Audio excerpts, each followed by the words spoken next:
can't see anything. Damn, we're off course. No, I can't see it. We're way off. On June the 1st, 1999, as an American Airlines jet prepared to land amid fierce thunderstorms, passengers knew they were flying into trouble. I don't know what made me aware, so doggone aware, that we were going to have a problem. Oh, no! Within minutes, their worst fears would be realized. Other one! Other one! Other one! Other one!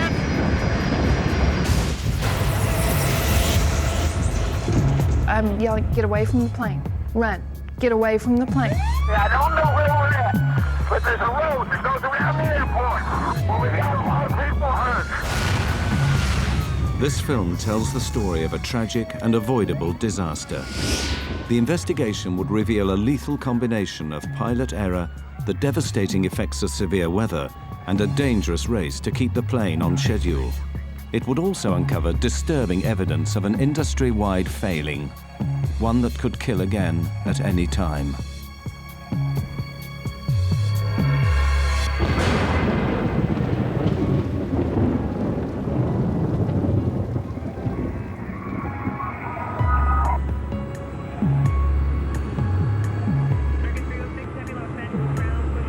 Despite reliable aircraft and extensive training, modern airlines and their crews face unprecedented pressures. Intense industry competition demands that the whole system, from the flight planners to the pilots, be efficient and on time. The stresses this can bring would play a vital role in the loss of Flight 1420.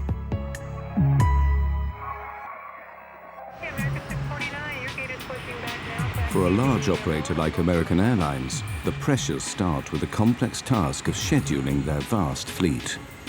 Dispatchers direct the planes around the world in a carefully choreographed dance.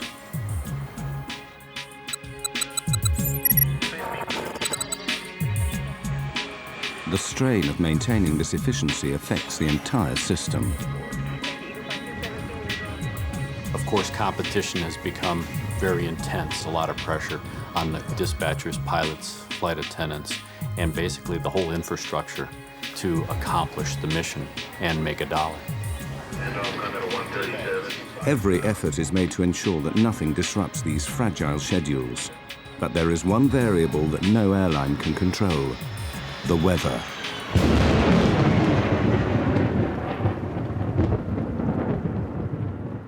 The southern states of America are especially prone to severe weather. Storms not only cause delays, but pose extreme dangers to commercial jets.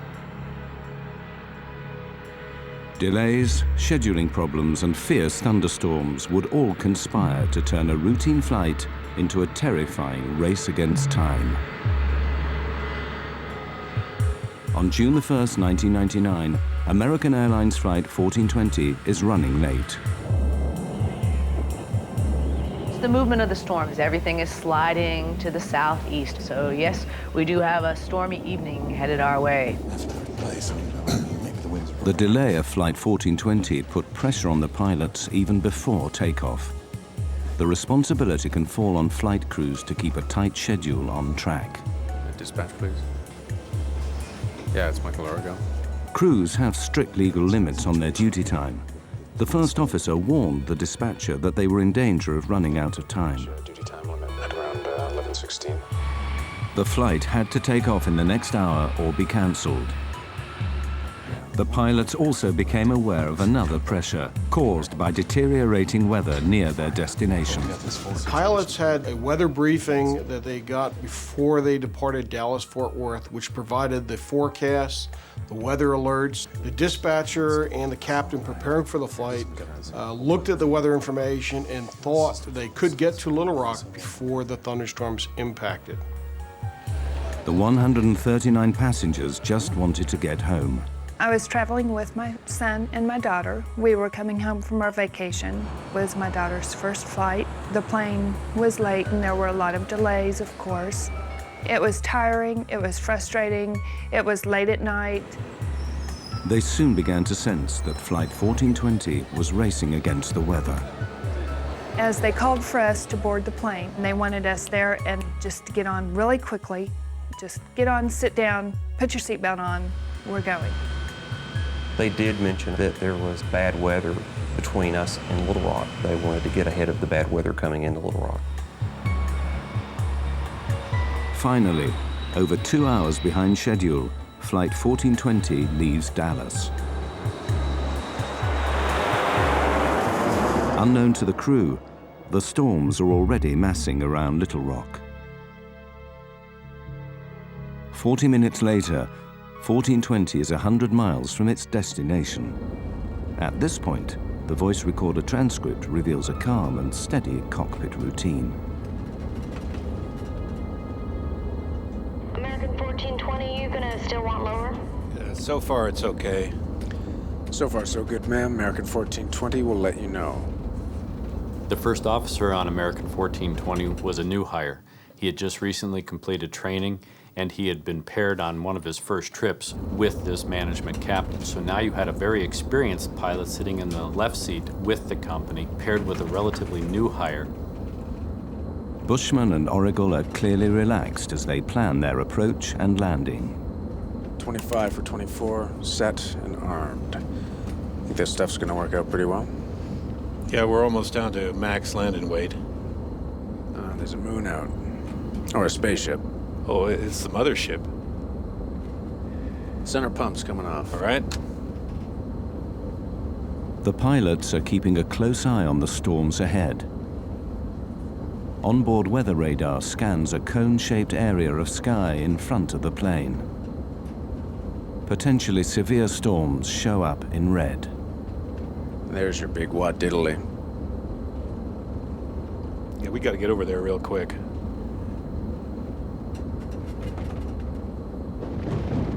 Don't like that. That's lightning. Sure is. The American Airlines dispatcher issued an update on the shape and formation of the thunderstorms. Right now on radar, there's a large slot to Little Rock. Thunderstorms are on the left and right, and Little Rock is in the clear, sort of like a bowling alley approach. Thunderstorms are moving east-northeastward towards Little Rock, and they may be a factor for our arrival. I suggest expediting our arrival. Dispatcher gave this flight crew the weather information. It appeared to him that there was going to be a gap, or what he called the bowling alley, where you had two types of thunderstorms, or two thunderstorms with an alley between it. And that the flight crew, if they had expedited their travel to Little Rock, could probably make it up that alley before the two storms closed together. But as Flight 1420 descends, the plan to beat the storms is about to go seriously wrong. The pilots do not realize that the walls of the bowling alley are closing in.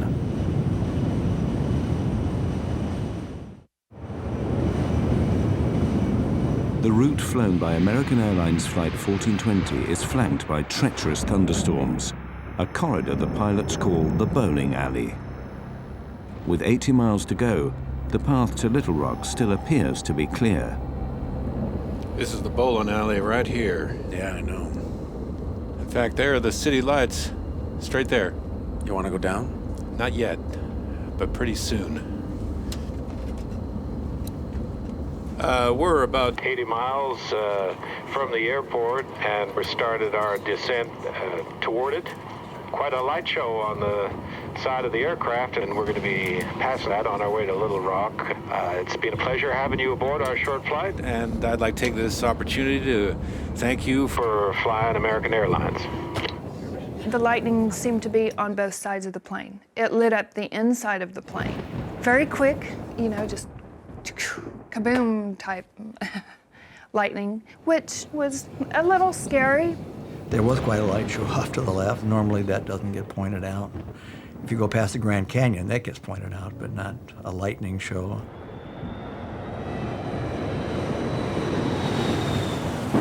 As the plane descends, transcripts of the cockpit voice recordings show that the pilots are aware of rough weather ahead. Descent checks complete. We got to get there quick. Yep. Sit them down early.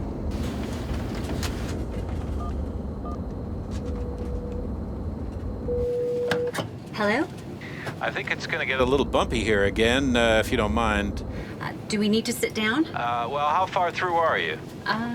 We're almost done, but not quite. Well, finish it up real quick. Okay. I thought it was more turbulent than normal. I remember especially watching the flight attendant, and I was looking at her with amazement. I was wondering how could she hold those trays and pour the drinks and not spill everything. From that point, it just got worse. With flaps 40, 130,000 pounds, 200 feet. As they prepare for landing, the pressure on the pilots will now steadily rack up. Not required. Manual brakes? Manual's fine. At first, as the crew pick their way around the storms, everything seems steady. Yeah, actually, there's a city right there. Yeah. Breaking through this crowd. Good, doing good. Even when the first indication comes that the storms are advancing, the pilots take it in their stride. Whoa. Looks like it's moving this way, though. Yeah. Just some lightning straight ahead. I think we're gonna be okay, though. Right there. Yep, right down the bowling alley. As my friends would say, California cool.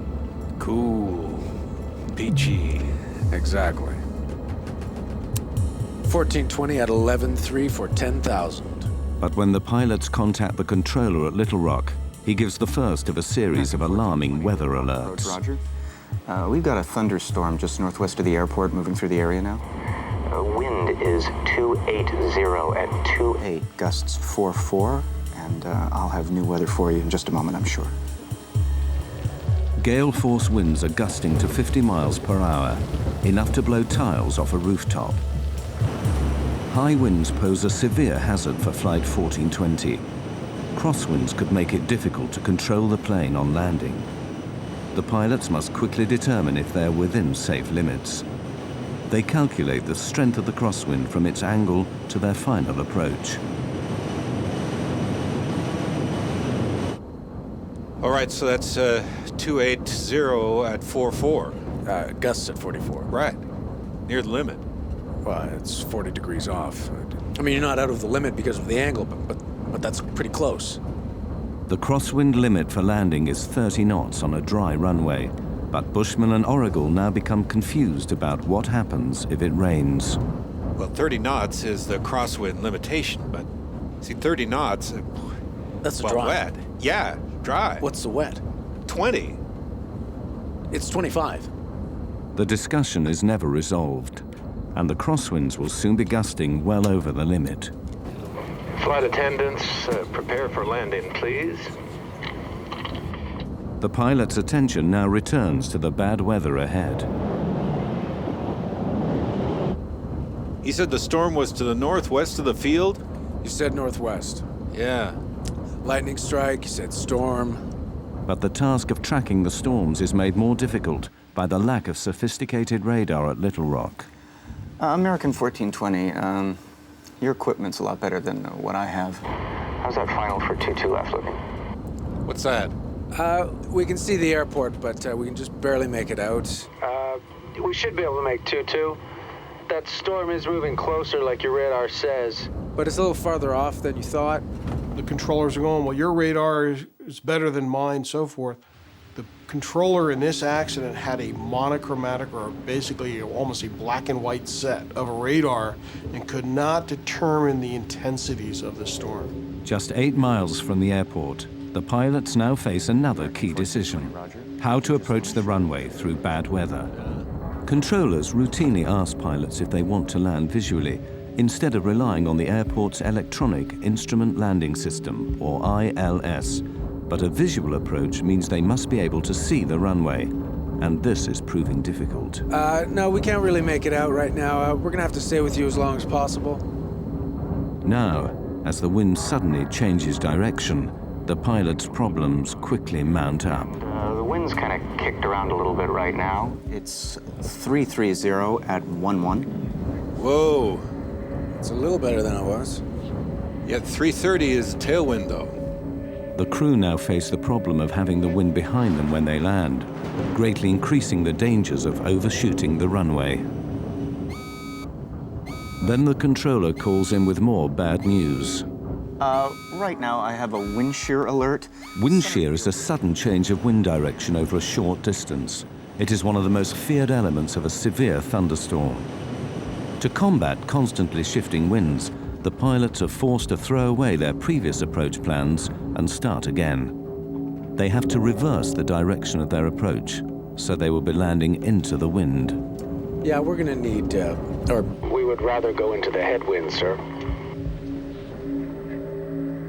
The pilot's decision to land in the opposite direction is a prudent move, but it will create serious problems. Okay, right turn 250. The long way around? Yes, sir. You're a little close to the airport. Yeah, right. 250, that'll work. As the pilots turn to their new approach, the aircraft's weather radar, which scans in front of the plane, loses track of the thunderstorms. Worse still, the turn delays landing by more than 10 minutes. And with every passing moment, the storms are growing in intensity. Runway 4 right, 111.3042. I think that was the airport below us. Yeah, right, okay. Switching runways, keeping track of the storms, all add greatly to the pilot's heavy workload. Okay, 2217, glide slope, intercept all the way down. Missed approached, right turn to 4000. Let's see, you got the airport, right? So yeah, I don't have the airport. Well, I'm saying you've got the ILS. Yeah, I got the ILS. Airline pilots, they make their money when they're flying into bad weather. When the weather goes down, now all of a sudden the workload starts to increase because you have to factor in low clouds, rain, lightning, thunderstorms, wind. All of these elements start to bombard you the closer you get into the airport environment. American 1420, it appears we have a second part of this storm moving through. The wind now is 340 at 16, gust 34. With the storms worsening, the pilots need to make it to the airport as quickly as possible. You want to accept the short approach, keep it tight? Yeah, but if you can see the runway, because I don't quite see it. Yeah, it's right there. All right. See it? You just point me in the right direction, I'll start slowing down. Give me flaps 11. Damn, it's heading right over the field. American 1420, did you call me? We got the airport, but we're going right in between clouds. I think it's to my right, Off my 3 o'clock low, about 4 miles. American 1420, that's it. Do you want to shoot the visual approach, or you want to go out for the ILS? A visual approach will allow 1420 to reach the airport faster than one that depends on instruments. I can start the visual. If we can do it. American 1420's cleared, visual approach, runway 4 right. If you lose it, need some help, let me know, please.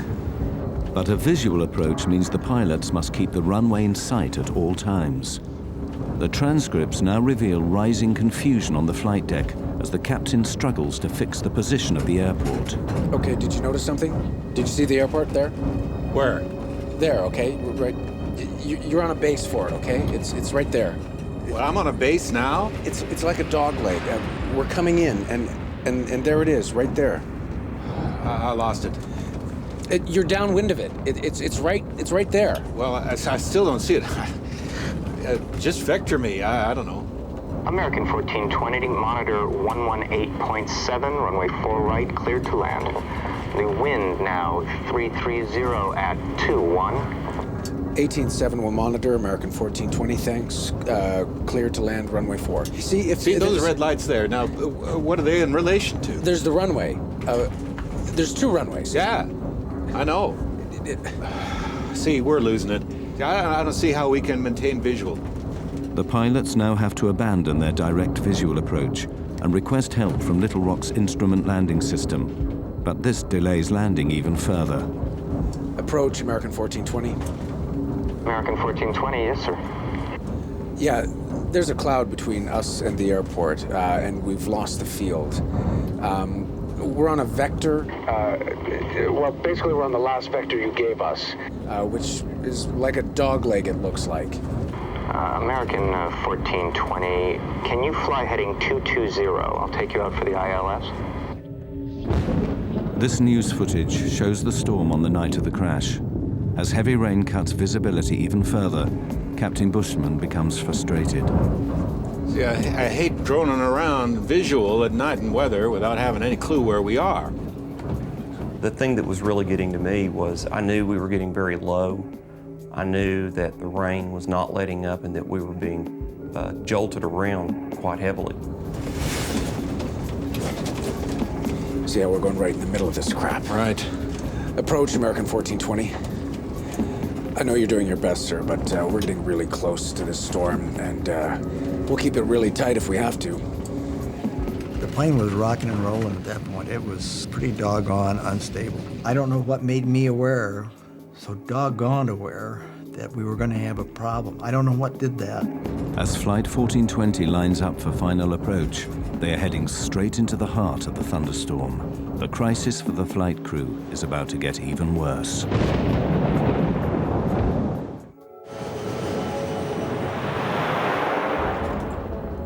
With Flight 1420 4 minutes from touchdown, severe thunderstorms give the pilots another major problem.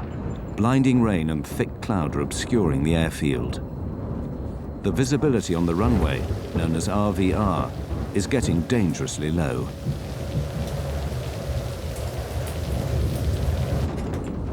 We're going right into this. American 1420. Right now we have heavy rain on the airport. I don't have new weather for you, but visibility is less than a mile. And the runway 4 right RVR is 3,000. Visibility is down to 3,000 feet. The pilots are unsure if it's safe to land. 3,000? Roger that, 3,000, American 1420. This is 4 right, correct? American 1420, that's correct, sir, and runway 4 right, clear to land. The wind's now 350 at 30, gusts 45. Can we land? 030 at 45, American 1420. 3,000 RVR, we can't land on that. No, 3,000 if what you do look we at... need? No, it's 2,400 RVR. Okay, right. Yeah, we're fine. All right. 15. Landing gear down. And lights, please.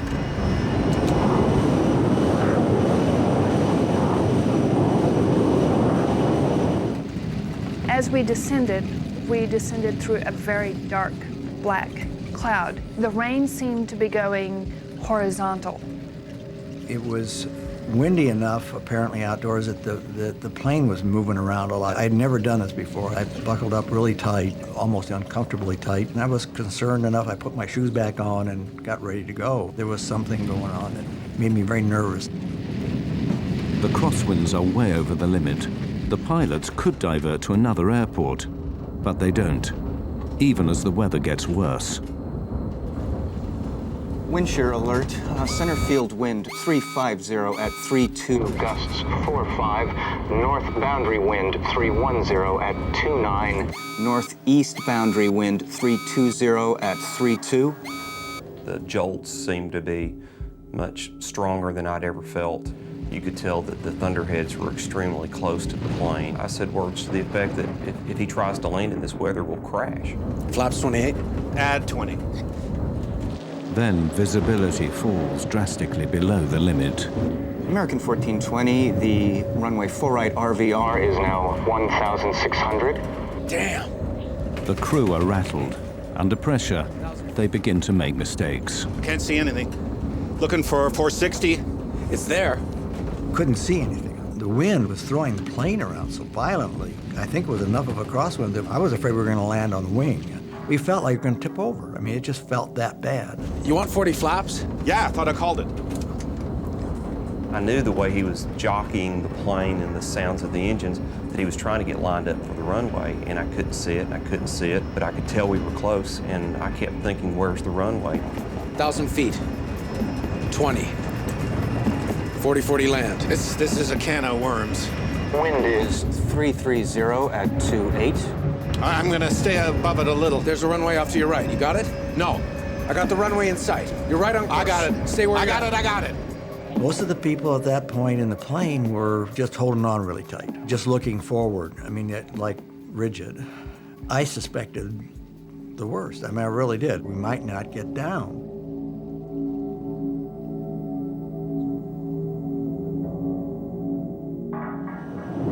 In the midst of fierce thunderstorms, Flight 1420 is about to land at Little Rock. Low visibility and high winds make the final approach treacherous. Wind 330 at 25. 500 feet. Plus 20. Wind 330 at 23. Damn, we're off course. No, I can't see it. Way off. I can't see anything. Got it? Got it! 100 feet. 50 feet. 40. 30. 20. 10.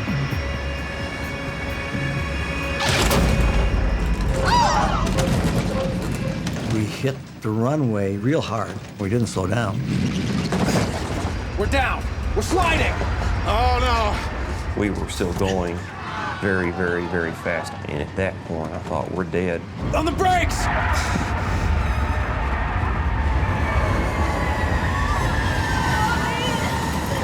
It was just chaos. It was terrifying.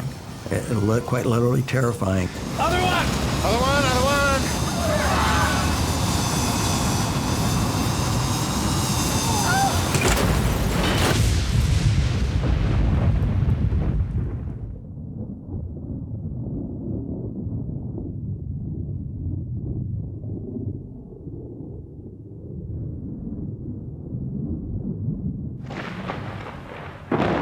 When the plane actually stopped, there was a moment of absolute, total silence. There was fire in front of me, and I could see debris, and it was silent. And I thought, oh my gosh, I'm dead. Well, I knew we were in deep trouble. You know, it's a process that started, and in some way it's got to end. It's going to end, and when it ends, how do I get out of here? Within those minutes, I heard a small scream, and I heard it get louder and louder and louder, like it was on a megaphone. And it hit me, that's my daughter. And it's like, oh, okay, we've got to get out of here. You know, we got to do something. The passengers struggled to get out before fire engulfed the cabin. I had a broken scapula, dislocated shoulder, and cracked ribs, and all sorts of stuff going on, but I didn't feel a thing. I just wanted to get out. I was not going to die in that thing. I got out of that plane probably in 10 seconds. It's like being in war. Go, go, go. I'm yelling, get away from the plane. Run, get away from the plane. Go, go, go.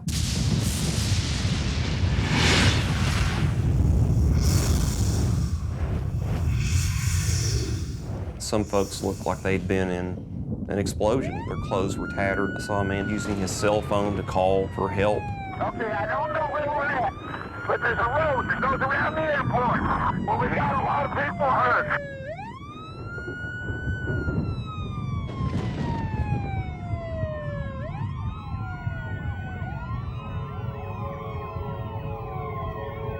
Traveling at over 100 miles an hour, the aircraft ran off the end of the runway, plowed down a 25-foot embankment, and slammed into a steel walkway. The plane was ripped into several pieces. The wreckage finally came to rest on the muddy banks of the Arkansas River.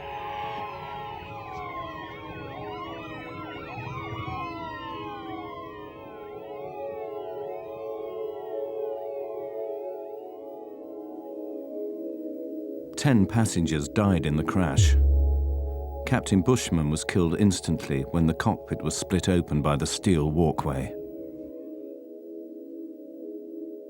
It was a shame I hadn't, literally a shame that I had not done more to save people. That's the worst nightmare I have.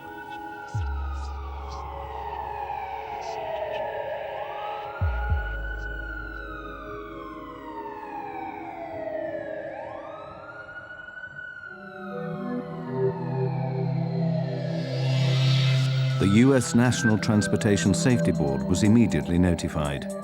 Greg Fife was the NTSB's chief investigator. The night American 1420 happened, I received a phone call about 1 o'clock in the morning from our communications center at the NTSB advising that there had been an aircraft accident at Little Rock, and there may be some fatalities involved. Fellow investigator Don Ike was quickly on the scene. There's a sense of adrenaline as an accident occurs like this, where you're being launched to the accident scene. And there's a strong urge to get there, to try to find out what happened, to document the facts so we can prevent it from happening. The NTSB set up a command center close to the site. They would spend the next 18 months piecing together the events that led to the crash. We did have a basic idea when we got on scene of what had happened. We just didn't know why. We knew the airplane went off the end of the runway. We knew that the pilots couldn't stop it. We knew that the aircraft was destroyed going through this catwalk. We knew that the subsequent post-crash fire killed people. We just didn't know why at that point. The NTSB worked backwards from the impact, piecing together the sequence of events from the final approach all the way back to Dallas-Fort Worth. The first question for investigators was why the pilots had been unable to stop the plane. Analysis of the tire tracks left by the skidding plane showed a complete loss of control after touchdown. When you look at the width of those tire tracks, you then see that the airplane wasn't going straight, but in fact was sliding sideways. Here you have this machine that weighs 130, 140,000 pounds. It has 100 or so people on it. It is sliding uncontrolled off this runway.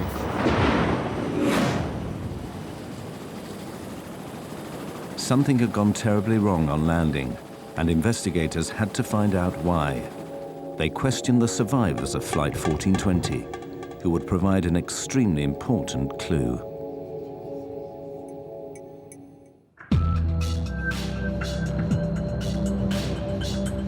The NTSB investigators needed to find out why Flight 1420 had slid uncontrolled off the runway. They set out to interview surviving passengers, many of whom were local to Little Rock.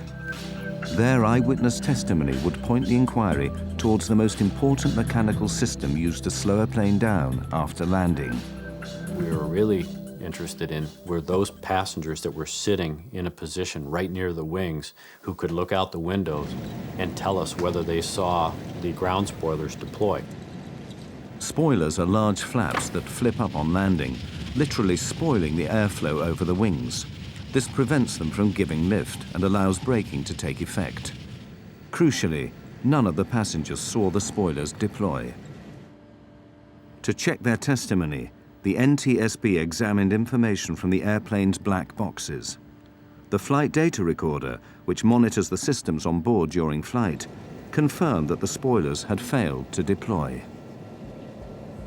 The implications were catastrophic. Flight 1420 had no hope of stopping in time. On the brakes! We're sliding!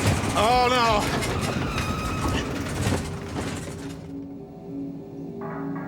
So was the failure of the spoilers to deploy a mechanical problem? Or in the confusion of final approach, was it pilot error? To find out, the NTSB would make clever use of the cockpit voice recorder, or CVR. Make it out. You want 40 flaps? Yeah, I thought I called it. One of the key elements that the CVR team was listening for was the setting of the spoiler handle. We saw on the flight data recorder that the ground spoilers didn't deploy. We wanted to know if the handle had been actually armed or not, and we were looking for a specific click sound. We couldn't find that sound on the accident CVR, which led us to believe that the handle was never in the armed position at touchdown.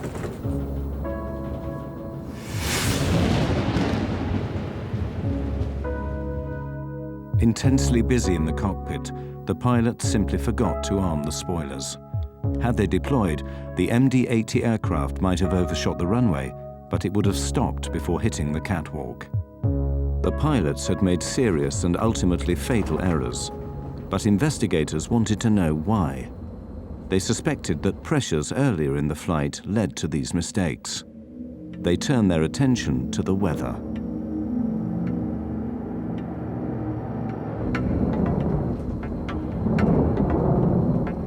clear to us that severe weather had been in the area around the time of the accident. How it played a part was one of the things we had to try to discover. And putting the radar images in, the observations, trying to put it all together, would take weeks, of course, to get this information done. The NTSB wanted to know what role the weather had played in the crash, and had the pilots been fully aware of the dangers. See how we're going right in the middle of this crap. One of the concerns that all pilots have when they're trying to land an aircraft is, of course, making sure that the crosswinds that they may experience don't exceed the capabilities of either themselves or the aircraft. The wind's now 350 at 30, gusts 45. Can we land? This particular flight crew had a limitation, not imposed by themselves, but imposed by the company, and that was that they were not allowed to exceed a 10-knot crosswind on a wet runway. Crosswind limits are clearly stated in the operating manual. The crew of 1420 were flying beyond regulation limits. This is a can of worms. There's a runway off to your right. You got it? No. The effect of the winds can be seen in this NTSB animation, showing the captain's desperate last maneuvers. Winds definitely impacted the flight. If you look at the animation, you'll see them fighting the winds. Definitely not good. We're down. On the brakes. Other one. But when you start talking about wet runway, thunderstorms, not good. But were the pilots of 1420 aware of the hazards posed by the severe weather? For the NTSB, previous accidents had made the dangers of thunderstorms all too clear. In 1994, a US Air DC-9 fell victim to wind shear in North Carolina. The plane stalled at 250 feet and fell from the sky. A Delta TriStar crashed after flying into the most severe kind of wind shear that created an intense downdraft of air. So, should the crew of 1420 have aborted the approach? There's the runway. There's two runways. Yeah, I know. See, we're losing it. I don't see how we can maintain visual. This NTSB weather animation overlays the path of the aircraft with ground radar images of the storm. Bushman and Origal landed in lightning, torrential rain and hail, and the crosswinds gusting well over the limit. Based on the information that we had from ground-based weather radar, the flight crew of 1420 should have been seeing majority of that storm. They would have been seeing the leading edge going green, rapidly changing the yellow to bright red. I can't see anything. Looking for 460. As they progressed towards Little Rock, they started to paint the bad weather not only on their onboard radar, but they could see out the window lightning. And one of the key statements that this captain made, which basically summarized the entire flight, was the captain saying, I hate droning around visual at night in weather without having any clue where we are. I hate droning around at night when I don't know where I am. That was such a key statement. It was at that point, by an experienced 10,000-hour captain, that he should have abandoned the approach going into Little Rock and either gone to his alternate or made his way back to Dallas. But to make a statement like that and then continue an approach to an airport where you have a thunderstorm in progress over the airport is a recipe for disaster. But the pilots were not the only ones to be heavily criticized. As the investigation continued, American Airlines flight policy would come under fire, and an industry-wide scandal was about to be exposed.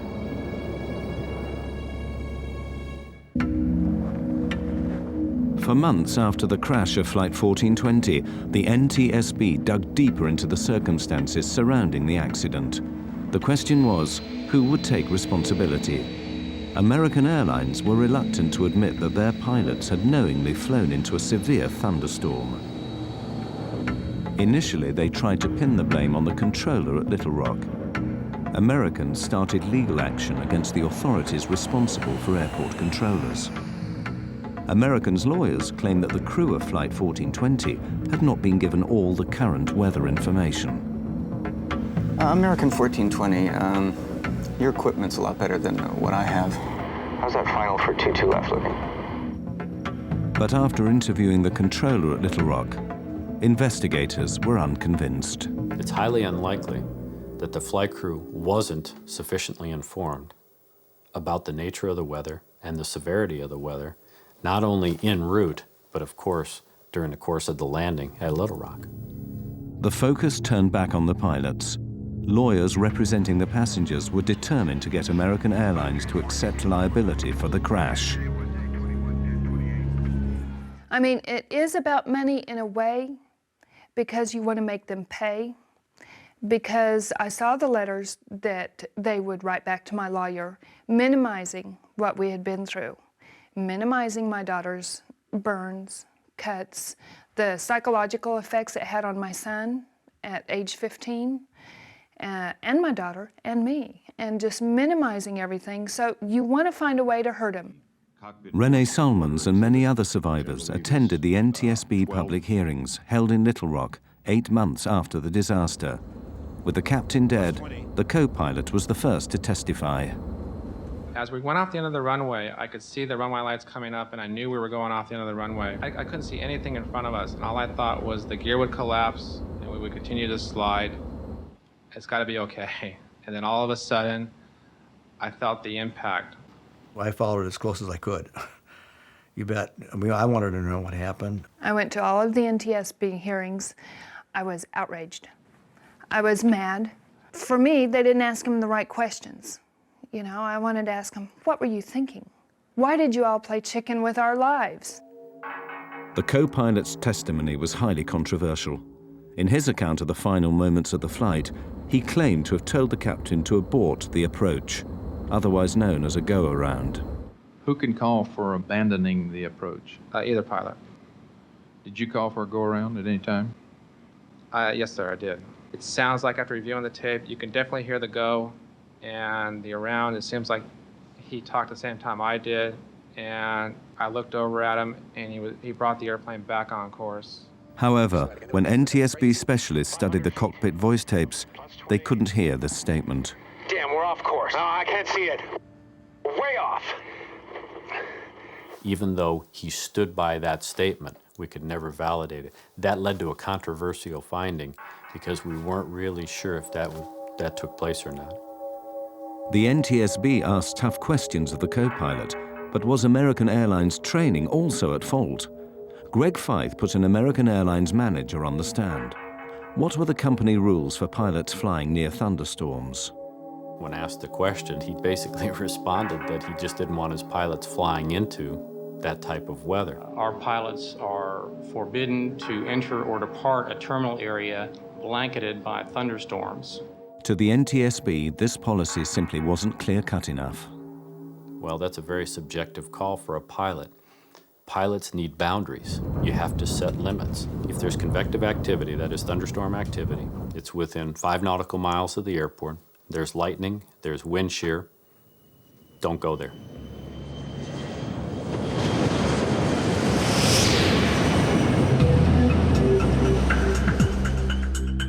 The deeper they looked, the more the NTSB found that flying into thunderstorms was disturbingly widespread. Extraordinary evidence given at the hearings revealed that the problem spread through the whole industry.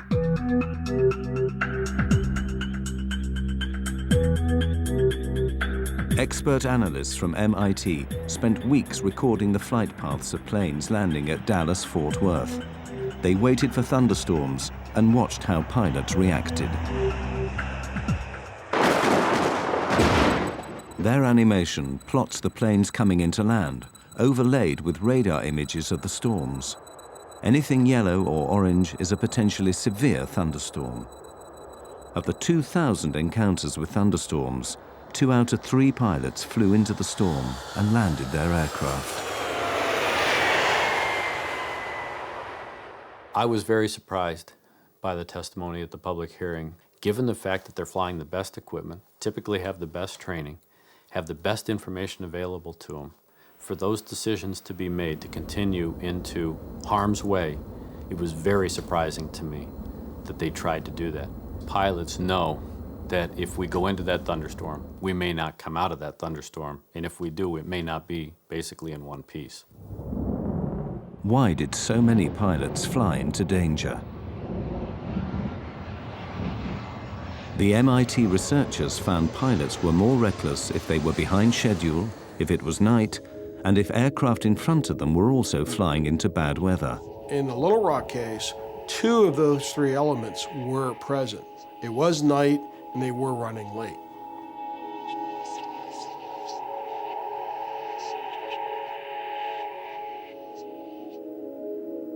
The MIT investigation was chilling evidence that the crash at Little Rock was part of a much wider problem. We're not seeing a major improvement, put it bluntly. There's a limited time for training. Weather was a significant part that set up the stage of this accident. We do not condone any operation to be conducted in such weather. It is a known severe weather hazard, and it should have been suspended, no operation. Ironically, it also emerged that new technology may be partly to blame for bad decision-making. Might be we're desensitizing pilots. We're putting weather radar on board aircraft. We're putting wind shear detection systems on airplanes. Most of these systems only react when you're in the hazard. That time, it may be too late. But the root causes behind the crash of 1420 went even deeper. Why were the pilots so determined to land? Greg Feith found the answer back at Dallas-Fort Worth, before the flight even left the ground. There he found signs of a deadly condition in aviation known as get-there-itis. There may have been a sense of get-there-itis. The flight crew knew that they were pushing their 14-hour duty day. It had been a long duty day. The airport's right there. Let's try it. Let's see if we can accomplish the mission. Pilots are goal-oriented. We're mission-oriented. We will stick our nose in there to try and see if we can accomplish the mission. Sometimes we will accomplish that mission, but sometimes we get too far into it that we can't bail out. We don't have any more options, and bad things happen. For Flight 1420, the pressures of get-there-itis sparked a fatal series of mistakes and misjudgments. At the end of a long day, rushing to beat the storms and get the passengers to their destination, the crew of Flight 1420 made the basic mistake that cost 11 people their lives. They forgot to arm the spoilers. They were so busy trying to get the plane on the ground that they forgot to do what they needed to do. They didn't have time to do it. After the accident, American Airlines revised their checklist procedures. Both pilots must now confirm that the spoilers are armed, ready for landing. In October 2001, the NTSB published their report. They concluded that the 2 main causes of the crash were first, the decision to land in a thunderstorm, and second, the pilot's failure to arm the spoilers. American Airlines declined to take part in this film or comment on the findings.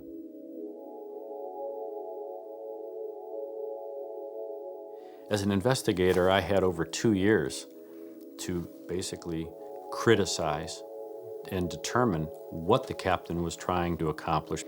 That particular captain had seconds to make decisions based on the information he was getting. And while it's unfair for an accident investigator like myself to start pointing the finger, I wasn't there. I blame them, but I'm not angry per se at them. I don't waste my time with anger on them. They'd got nothing but flack.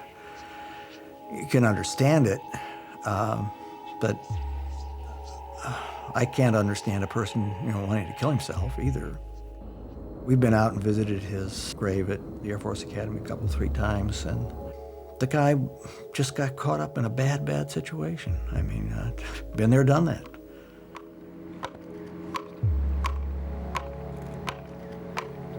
One year after the crash, the survivors of Flight 1420 gathered at the site to remember those who died. For surviving passengers, the effects of the crash are long-lasting and profound. We, as a family, worked long and hard to work through it. We had many talks. It blew apart a lot of relationships. You find out who your real friends are. I cannot do enough to mitigate what happened to the individuals on the airplane. Life is a precious thing, and you're definitely here for a very short time. You know, all of a sudden, your life looks like about 1.5 seconds long. The impact of the crash is something that I try to block out of my mind because I still feel a reaction. People ask me if I'm okay. Well, no, I'm not okay. No, we'll never be okay. I mean, what is this okay stuff? You're different. And deal with it. I mean, that's the way we're going to be. The day after it happened, when Adam and I were in the hospital in Samantha, Adam and I got up and we looked out the window and we just couldn't believe that life went on. We just couldn't believe cars were driving and it was sunny and life went on, you know, because for us, life stopped.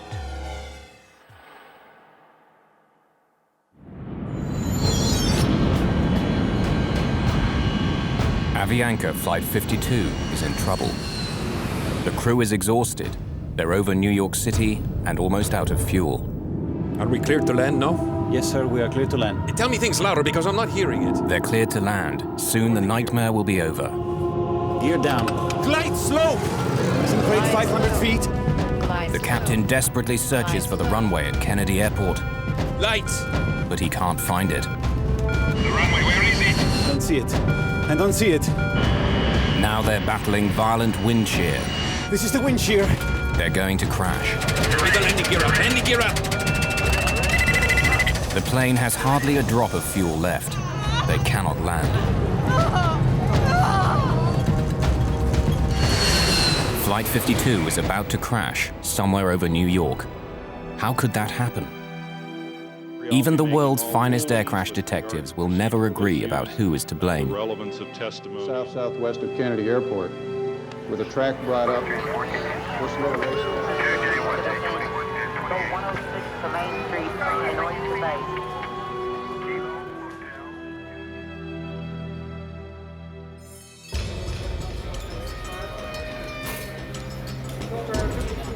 January the 25th, 1990. Air traffic controllers have been nervously tracking a massive low-pressure system approaching the northeast coast of America. There was a system moving through the Great Lakes, moving east. There was a couple other systems converging. And a lot of times they'll converge in the New York area there, and the whole northeast will go down.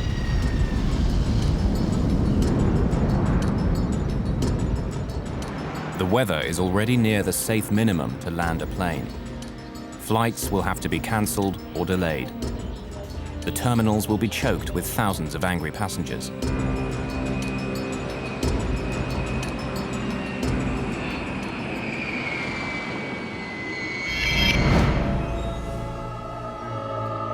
Despite the terrible weather, the air traffic managers in Washington, D.C. order controllers at Kennedy Airport in New York to set a high landing rate. Air travel is vital, and they're under tremendous pressure to delay or cancel as few flights as possible. There's pressure because that's the business they're in. The business is moving passengers from A to B. That's what the airlines are paid, and the controllers are paid to help that work. Management in Washington, D.C. is pressuring New York to take on more flights than they feel is safe. Despite the weather, they want them to land 33 aircraft per hour. We don't like it. We're going to have the worst possible conditions for landing aircraft at Kennedy Airport. We can't use runway 13. We have to use runway 22 because of the conflicts with other airports. And because of the winds. We don't like the rate of 33 an hour. 33 is it, and you'll take it. Scores of overseas flights with thousands of passengers are already on their way. They have to land somehow. What are we going to do with foreign traffic? We'll just give them airborne holes. Well, we know we're going to have wind shear and missed approaches, and this is going to be a very bad day. I've got very bad vibes about this day. No. 33. You'll shake it. And that set the scenario at about 7 or 8 in the morning before we left Medellin. at 7 or 8 in the morning. The scenario was set for this accident to happen. But within the next few hours, fog and low clouds have closed the main runway at JFK. Now, whatever their bosses say, the controllers won't be able to land 33 aircraft an hour.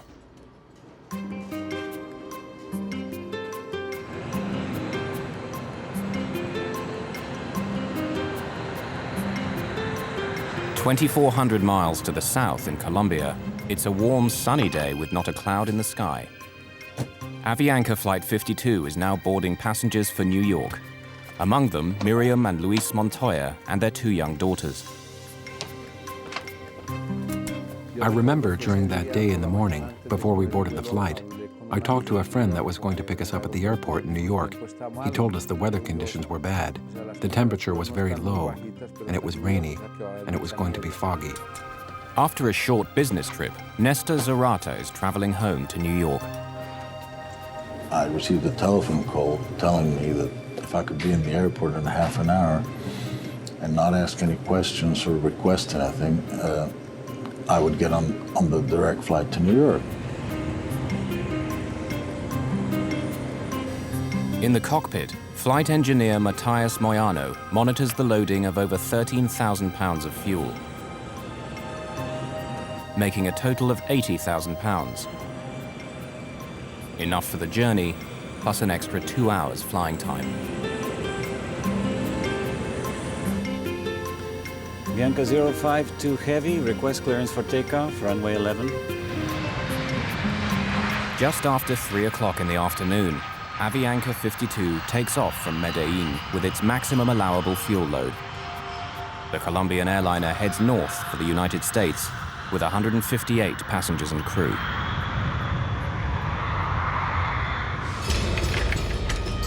By early evening, deteriorating weather has made flight operations at JFK appalling. Continue to the left, heading 230 vectors and holding for Cameron again. With no way of turning back the overseas flights, aircraft are forced to circle round endlessly, waiting to land. Turn left.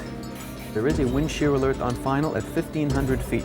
Turn left. Controllers work frantically to keep track of the growing number of aircraft now in the skies over New York. Lines 251, you are clear to land. When Mother Nature gets involved, problems develop. The tension gets higher, the pressure gets higher, decisions become more critical. At JFK, any idea how long those delays are going to be? I talked to someone else over there, no idea. I'm holding over here, delays indefinite due to the weather. The traffic's missing the approaches, they're going around. I just can't give you a good answer. Your guess would be as good as mine, that's the best I can tell you.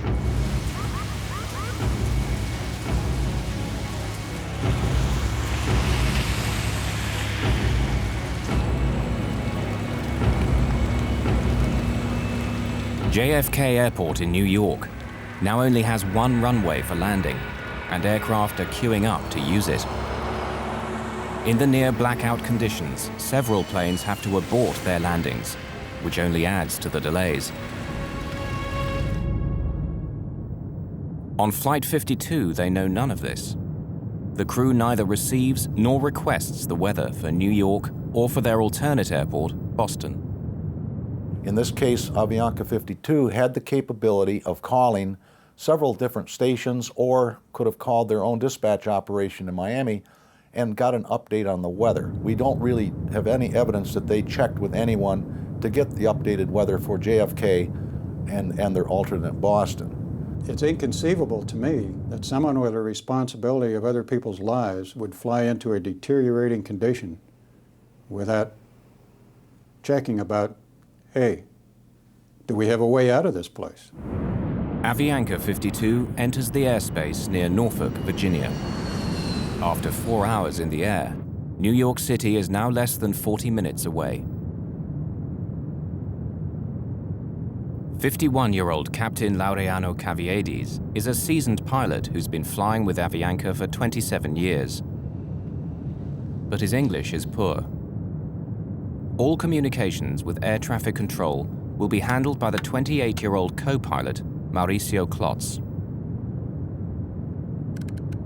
The third man in the cockpit, flight engineer Matthias Moyano, is experienced, but like co-pilot Klotz, he has only 4 months of flight time in the 707.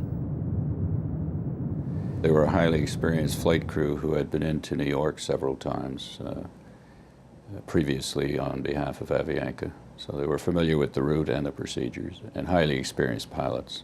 Washington, good evening. Avianca 052 Heavy, flight level 370. Avianca 052 Heavy, Washington Center, roger. Avianca 052, I'd like you to make a right 360-degree turn. And I need you to get a pencil ready for holding instructions at Norfolk. Okay, 360-degree right turn at Norfolk, Avianca 052 Heavy. Avianca 052, you ready to copy your holding instructions? Go ahead, sir. All right, Avianca 052, you are clear to the Norfolk VORTAC. Hold south on 174 with right turns and 20-mile legs. Flight 52's troubles are about to begin.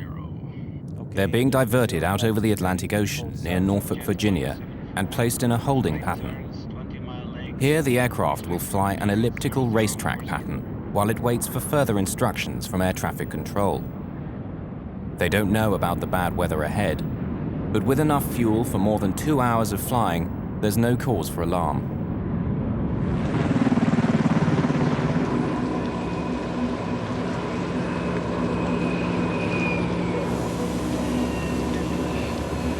This area in the northeast corridor of the United States is one of the most congested airspaces in the world.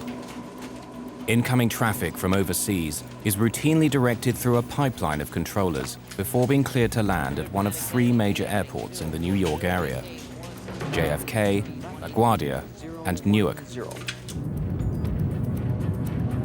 Tonight, Avianca 52 will come under the direction of more than 6 controllers, each of whom is trying to get the aircraft now circling over New York safely down on the ground. We just got off the line. It's indefinite holding at this time. 080.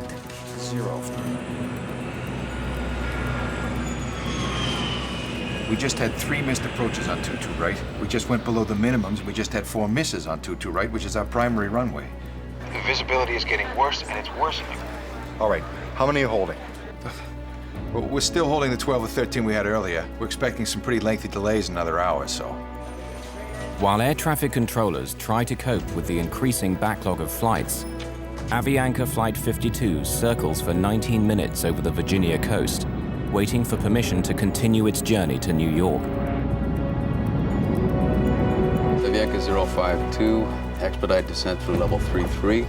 Just leave flight level 330 within 3 minutes, please. Okay, we'll leave 330 within 3 minutes. Avianca 052 Heavy. The Avianca jet is on its way to New York at last, but they have no idea of the trouble that awaits them.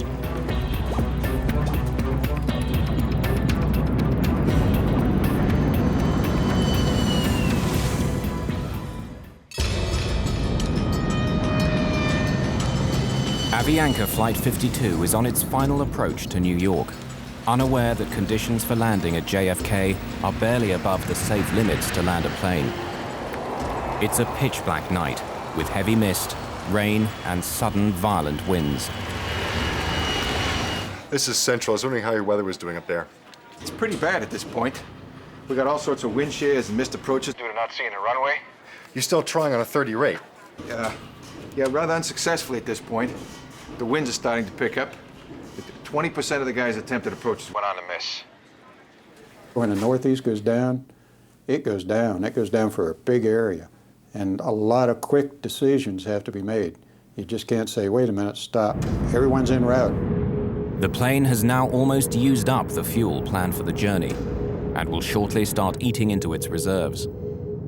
The crew is considering diverting to their alternate airport in Boston, just 210 miles from New York. Washington Center, Avianca 052 Heavy. Avianca 052 Heavy, go ahead. Do you have any information about delays to Boston? Boston, I'll check that, sir. Thank you. The Washington controller asks his assistant to check on the conditions at Boston, but he gets distracted juggling other aircraft and forgets all about Avianca's request. While Flight 52 is left waiting for an answer that never comes, their precious fuel supply is slowly draining away. Ask him about Boston again. Did you ask about delays at Boston, or are we going to approach Kennedy? Okay, Avianca 052, it looks as though New York Center may have to hold you for possibly up to 30 minutes. You can expect clearance on course, just momentarily, with, stands right now, an additional holding of at most 30 minutes. With that in mind, do you want to check on an alternate airport? I believe Boston is. I'll check on Boston. Okay. We're now descending to 190 and expecting information about Boston. Okay, Avianca 052, I've been advised Boston is open and accepting traffic if you do need that as an alternate airport. Okay, stand by a minute. Flight engineer Moyano begins to calculate how much fuel they'll have after an additional 30 minutes of holding. Even before they can respond, Washington Control directs them to another holding location. Avianca 052 Heavy, make a right turn now to intercept the Cameron 2 arrival. Cleared on course, maintain flight level 190. Flight 52 is now off the New Jersey coast in an area known as Cameron, less than 45 miles from Kennedy Airport, but it seems as far away as ever. During all those holding times, I was praying and trying to see where we're going to land. I mean, when we're going to be on the ground. I don't want to be here anymore. Ladies and gentlemen, this is your captain. I apologize for the delay, but it appears we're going to be holding as we wait our turn to land in New York. Please remain seated with your seatbelts fastened, and we should have you on the ground shortly. Thank you. There was a point where the captain announced that there was traffic in the New York City area and that we would be on hold for a while and that he would get back to us. It will be the last communication the crew has with the passengers. Flight 52's situation now goes from bad to worse. Avianca 052, descend and maintain 14,000. It's handed over to the New York controllers, who even on a good day can be intimidating. And today is not a good day. There are up to 39 aircraft trying to land and dozens more on the ground waiting to take off. Avianca 052, expect further clearance at 0139.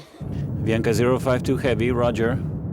Tired and frustrated, the crew of Avianca 52 continues to circle the crowded airspace over New York while they wait for clearance to land. After more than 5 hours in the air, Luis Montoya is anxious to get his wife and 2 young daughters on the ground and back to their home in Queens.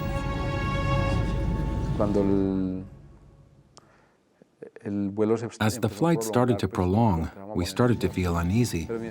My wife was carrying the baby at all times, and we were wondering what could be happening. After all, they weren't giving us any information, and most people began to feel nervous. New York Center finally gives the crew of Avianca 52 the message they've been waiting for. Avianca 052 Heavy, Avianca Kennedy is 2,400 feet. Can you accept an approach? That's an affirmative, sir. They think they're finally in the clear. Then, calamity. The foul weather and zero visibility forces several aircraft just ahead of them to abandon their landing attempts and make a second attempt. The controllers have bad news for the Colombian airliner. Avianca 052, continue to the left, heading 230 vectors, holding at Cameron again. Another hold. Okay, 230 vectors for holding at Cameron. Kennedy, Avianca 052. Avianca 052, go ahead. Thank you, sir. You have any estimates, sir? Avianca 052 Heavy, I might be able to get you in right now. Stand by. Thank you. The crew wait silently and hope. But when the reply comes, it's more bad news. Avianca 052, we just got off the line. It's indefinite holding at this time. The Avianca 052, turn left, heading 090, hold at Cameron, maintain 1000. They've been held up for 48 minutes on the way here. Now they've been circling around for another 25 minutes, only a few miles from the safety of JFK Airport. They were progressively moving toward JFK, and they were held in the air for 3 times. This certainly would put some stress on the crew as to the fact they want to go from A to B. They don't want to fly in a racetrack for an hour just holding. At 8:55, the cockpit voice recorder begins recording the last 40 minutes of Flight 52. The crew at this stage seem resigned, or are perhaps too timid to complain. Moments later, Avianca is given more unwelcome news. Avianca 052, expect further clearance time 0205. Expect further clearance in 20 minutes. It's now that the stress level in the cockpit begins to rise. 0205. Well, I think we need priority. We are passing out of fuel. Avianca 052, roger. How long can you hold and what is your alternate? Okay, stand by a minute. The flight engineer quickly calculates the remaining fuel. Yes, sir, I will be able to hold for 5 minutes. That's all we can do. Avianca 052, roger. And what's your alternate? We said Boston. But it's full of traffic, I think. Avianca 052, say your alternate again. It was Boston, but we can't do it now. We'll run out of fuel. Avianca 052, cleared to land at Kennedy via heading 040, maintain 1000 at speed 180. The Avianca crew, when they felt that they were being handed off to an approach controller now and given a heading and a lower altitude, I'm sure in their minds they thought, well, they even commented on the cockpit voice recorder, we're being handled or we're being taken care of. It's okay if I send 4 more your way? Casino, I'm back in the hold again. I got 4 in the stack and there's no end in sight. I can't keep you times. I'd be guessing if I did. This guy's killing me. Avianca 052 only has 5 more minutes in the hold. You gonna be able to take him or I'll set him up to his alternate? What is his speed now? I'm not sure, to be honest with you. Holding speed. Slow him to 180 and I'll take him. Say again? Slow him to 180 knots and I'll take him. You guys holding a lot? Man, we're holding all up and down the coast. Ah, that's good practice, man. But in this critical handoff from one controller to the next, there is no specific mention of Avianca's critically low fuel. Nobody told the next controller that.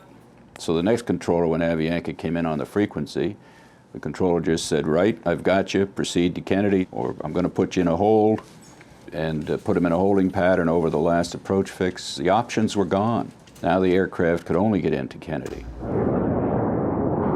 Avianca, descend and maintain 7,000. Descending to 7,000. Avianca 052 heavy. Avianca 052, before you go, there is a wind shear alert On final at 1,500 feet. Turn left, heading 090. Left, heading 090. Avianca 052 heavy. The high-level wind shear was passed on early on, so he was aware of that. But the low-level wind shear below 500 feet was not passed on. During the entire flight from Colombia, the plane's autopilot has been unusable. It was reported after the last flight, but Avianca's maintenance men failed to fix it. After more than 6 hours of flying manually, the physical and mental stress is beginning to take its toll on Captain Caviedes. To me, it's inconceivable someone would have to fly at Boeing 707 without an autopilot. I mean, that's a high workload in smooth air. After more than an hour and 17 minutes waiting for clearance to land, the crew of Flight 52 believe controllers on the ground are at last aware of their fuel emergency and are clearing the 707 for a priority landing.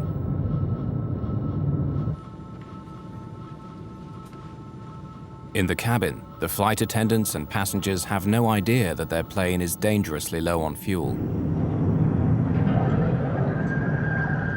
Then the go-around procedure is stating that the power be applied slowly. In the cockpit, the crew now hastily discuss the go-around procedure, what the manual says they must do if they can't find the runway through the fog and low clouds and have to go around a second time.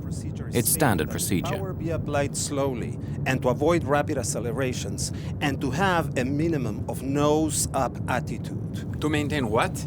Minimum nose-up attitude. That means... Flight engineer Moyano is concerned that if the captain were to pull up the plane's nose too sharply, all the remaining fuel would slosh to the back of the tank, causing engines to stop. Covered on fuel during the go-around. What it means is it doesn't contain fuel for feeding itself and a flameout could occur. And it is necessary to lower the nose again. Right now we are proceeding to the airport inbound. We have 17 miles. Roger. This means we'll have hamburger tonight.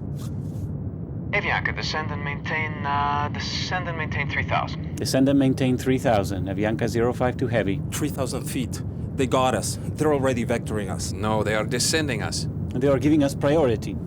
Avianca 052 Heavy, contact Kennedy Tower 119.1. Good day. Only minutes before landing, Flight 52 is handed off to a JFK tower controller whose shift is about to end.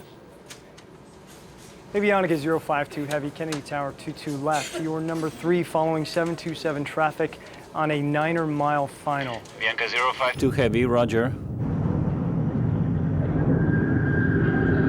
Can I lower the landing gear yet? No, I think it's too early. If we lower the landing gear, we have to maintain a very high nose attitude. So desperately low is their fuel that the first officer wants to delay putting down the landing gear, which will increase the aircraft's drag, requiring more power and using more of what little fuel they have remaining. I was so happy. For me, it was like a joy. I mean, we're going to land soon, and this is going to be end. Avianca 052, what is your airspeed? Avianca 052, 140 knots. Avianca 052, can you increase your airspeed 10 knots? 10? Okay, 10 knots, increasing. Increase, increase. 10 knots more. Tell me things louder because I'm not hearing it. Lower the gear. Gear down.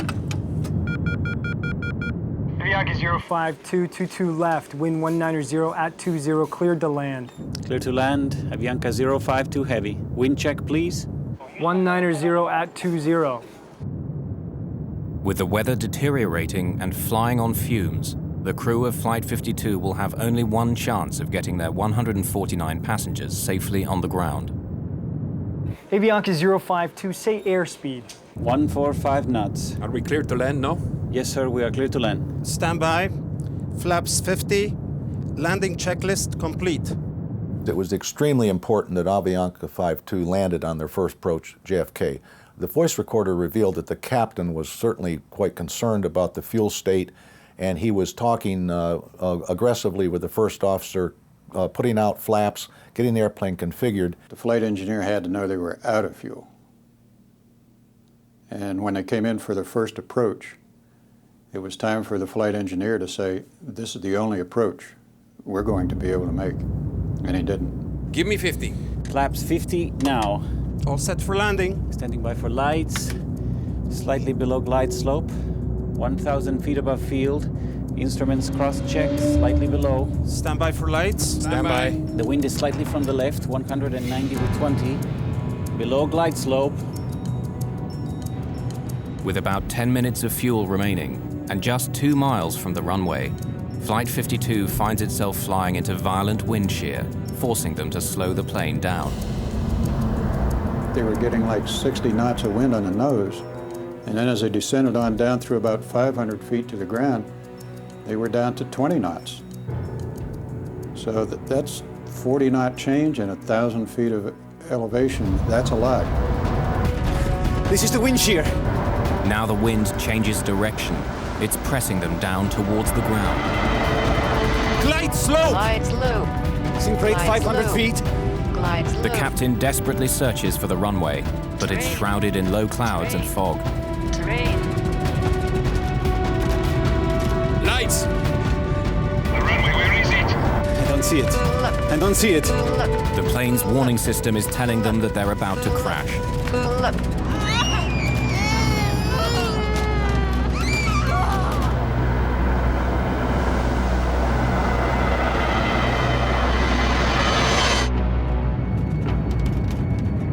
Glide slope.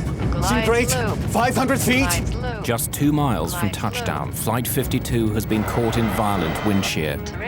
To save the plane, Captain Caviedes applies full throttle, burning up more of the plane's precious fuel. Give me the landing gear up! Landing gear up!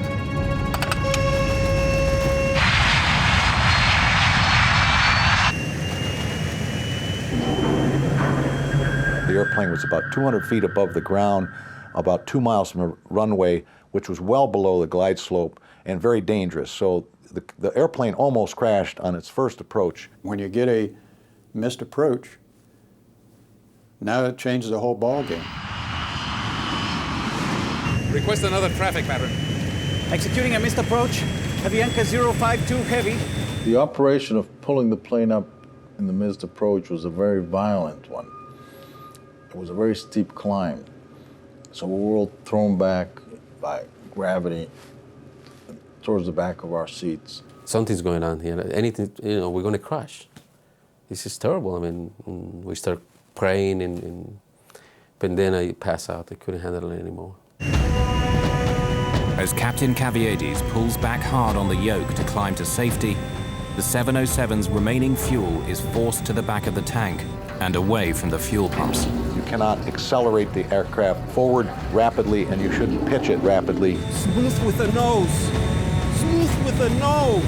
If you have less than 7,000 pounds, you have to be very careful, or you can slosh that fuel to the back of the tank and unport the inlet to the engines. Flight 52's violent climb to safety has both frightened and infuriated the passengers.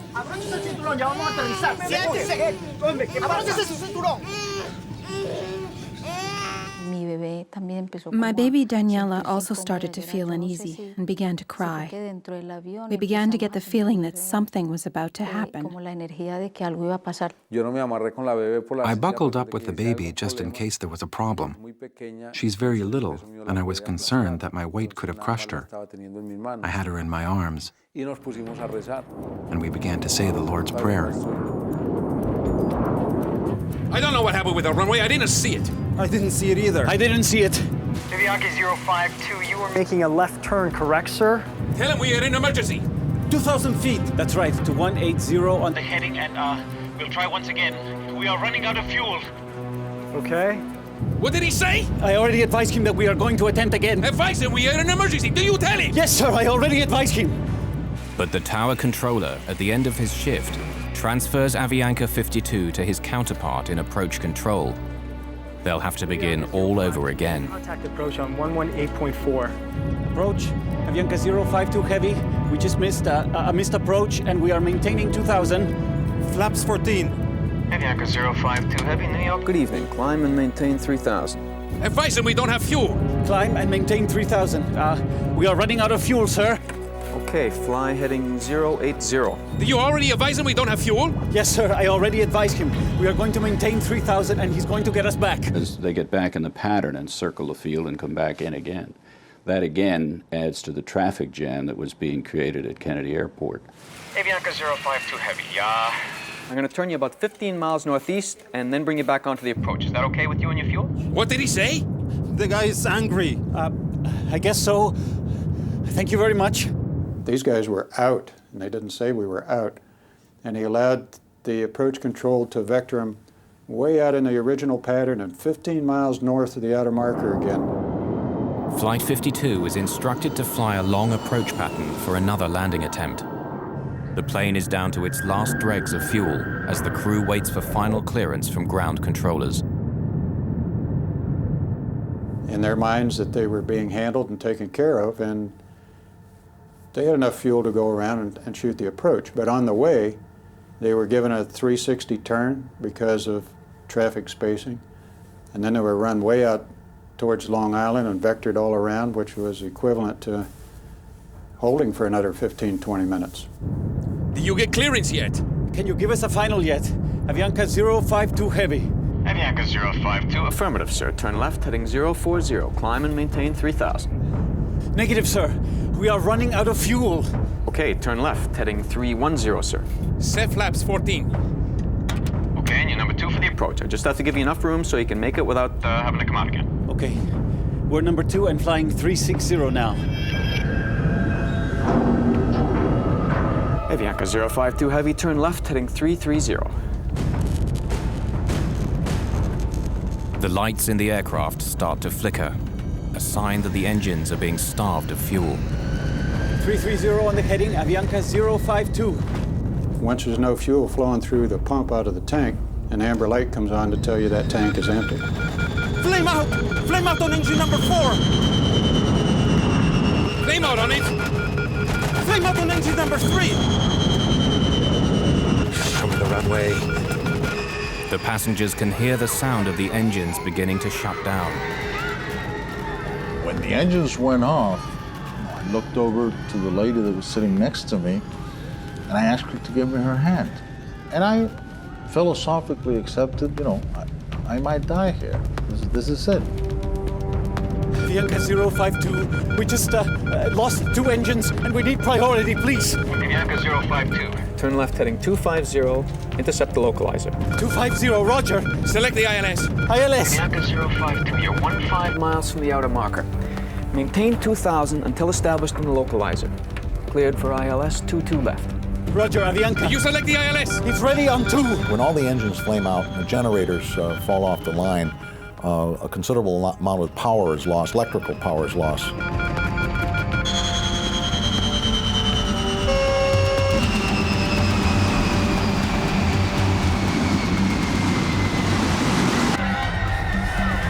In the cabin, the screams, the crying, and then this terrible sound of the wind against the fuselage as the plane drops from the sky.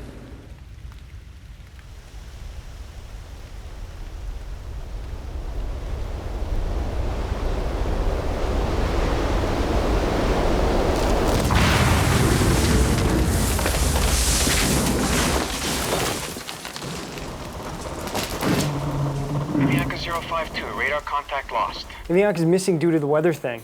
Yeah, Avianca 52 lost an engine. We're trying to find out why. Yeah, we're no longer talking to Avianca. He's 15 northeast of Kennedy. Ah, wonderful. Clipper 18, turn left heading 180. 6.5 hours after leaving Columbia, Avianca Flight 52 is missing somewhere over New York.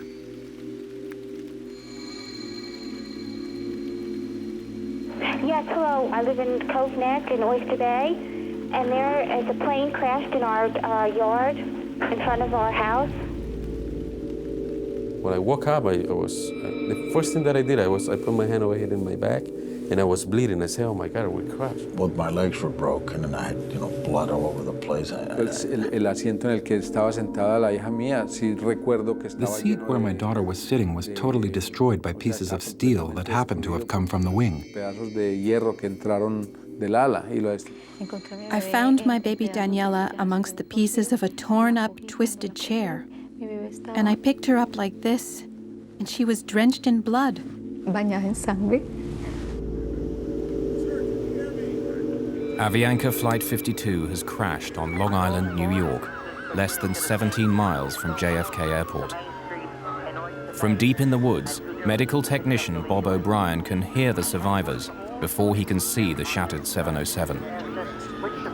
What I first heard was there were just some people who were crying in pain, but it was apparent immediately what had happened when the plane hit the mountain and just stopped dead. It just fell out of the sky. That's how witnesses describe the crash of Avianca Flight 52, a strangely silent crash. There was not a big fire here. That will make it easier for investigators to examine if there were any gas or engine problems. There have been reports of lightning in the area just before the plane went down. The spokesman for the Controllers Union says that Kennedy is critically understaffed, a problem that is compounded by bad weather. Rescuers have not yet given up on finding more victims. Lo primero que me acuerdo es que yo miro y First thing I remember is that I looked up and I saw a priest. He was praying for me and I was lying down on the ground. Right above us, I saw 3 or 4 helicopters flying over us. 3 o 4 helicópteros volando encima mío.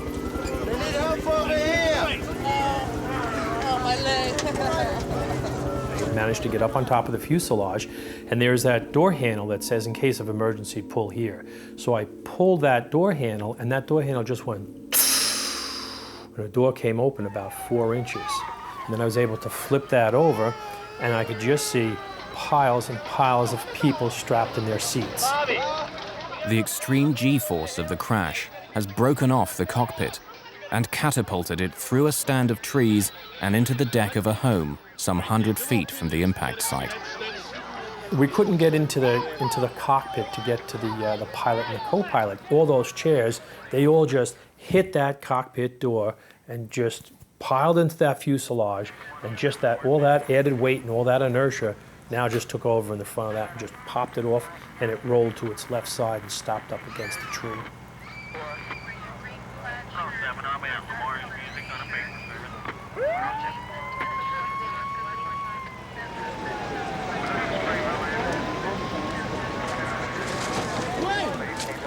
Come on, somebody get the back here. And I saw some cables, and I saw a big hole in the fuselage over the passengers that were sitting next to me who were kind of unconscious. And on top of me was this guy who was bleeding, a big guy, I don't know who he was, but he was on top of me, but I was sitting. I pulled myself with those cables towards that hole, which was over the wing. I started screaming, hey, help me out, help me, take me out of here. And then somebody, when they realized that I was alive, they removed they took away the guy who was on top of me, and they took me out of the airplane.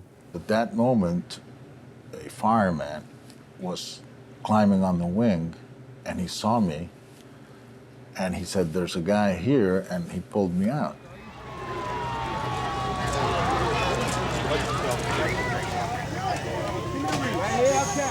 37 fire and rescue companies from Nassau County are quickly mobilized. The rescue is the largest pre-9/11 operation of its kind in the New York area. That little girl was sitting up on the fuselage and she was crying, mi madre, mi madre. And that imprint of horror just was, you just in your mind's eye focus right back in on, I saw mi madre, I saw her mother. And I know what that little girl was seeing. It was horrible enough for me, and I'm a professional rescuer. I realized that my baby was dying, so I began to scream. Please help me. I had the baby here, please.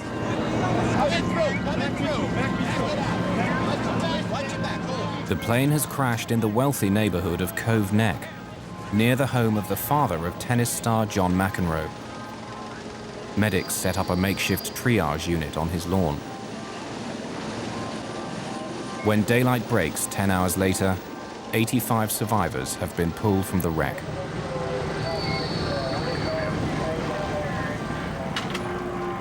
The lead flight attendant is the only member of crew to survive the crash. Of the 11 babies on board Flight 52, all but one are found alive. Among the dead are several passengers with drugs hidden inside their bodies. Known as drug mules, they're poor people paid by the Colombian drugs cartels to smuggle cocaine into the United States. It became an issue later on. They posted police officers at the morgue because they were afraid that the drug cartel would come in and try to steal the bodies because they were worth $1 million apiece, and they were waiting for this shipment, and there were a lot of them.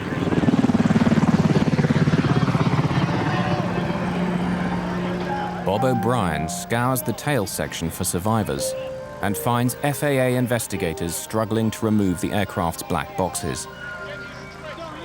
I grabbed the handle and just pulled the whole box out and took that out and brought that out the door and gave it to them. Even as people are being pulled from the wreckage, the on-site investigation begins. In charge on the ground is Barry Trotter of the National Transportation Safety Board. A former airline pilot, Trotter became an investigator after losing his right arm in a motorcycle accident. The condition of the aircraft was really astonishing to see that much of the structure was left in the condition that it was in. It hit right on about a 28-degree embankment, and with the wings and all the other trees, it only slid 28 feet, so it hit and stopped instantly. Unaware of the details of Avianca's troubled flight, investigators quickly find a valuable piece of evidence. You could look at the engines right away and you could tell the engines were not turning. So there was no power on the engines. That was the first big clue. Trotter and his team examine the fuel tanks and find just a few gallons of jet fuel still on board. It becomes clear why the 707's engines stopped turning, but the question of who's to blame is still to be answered.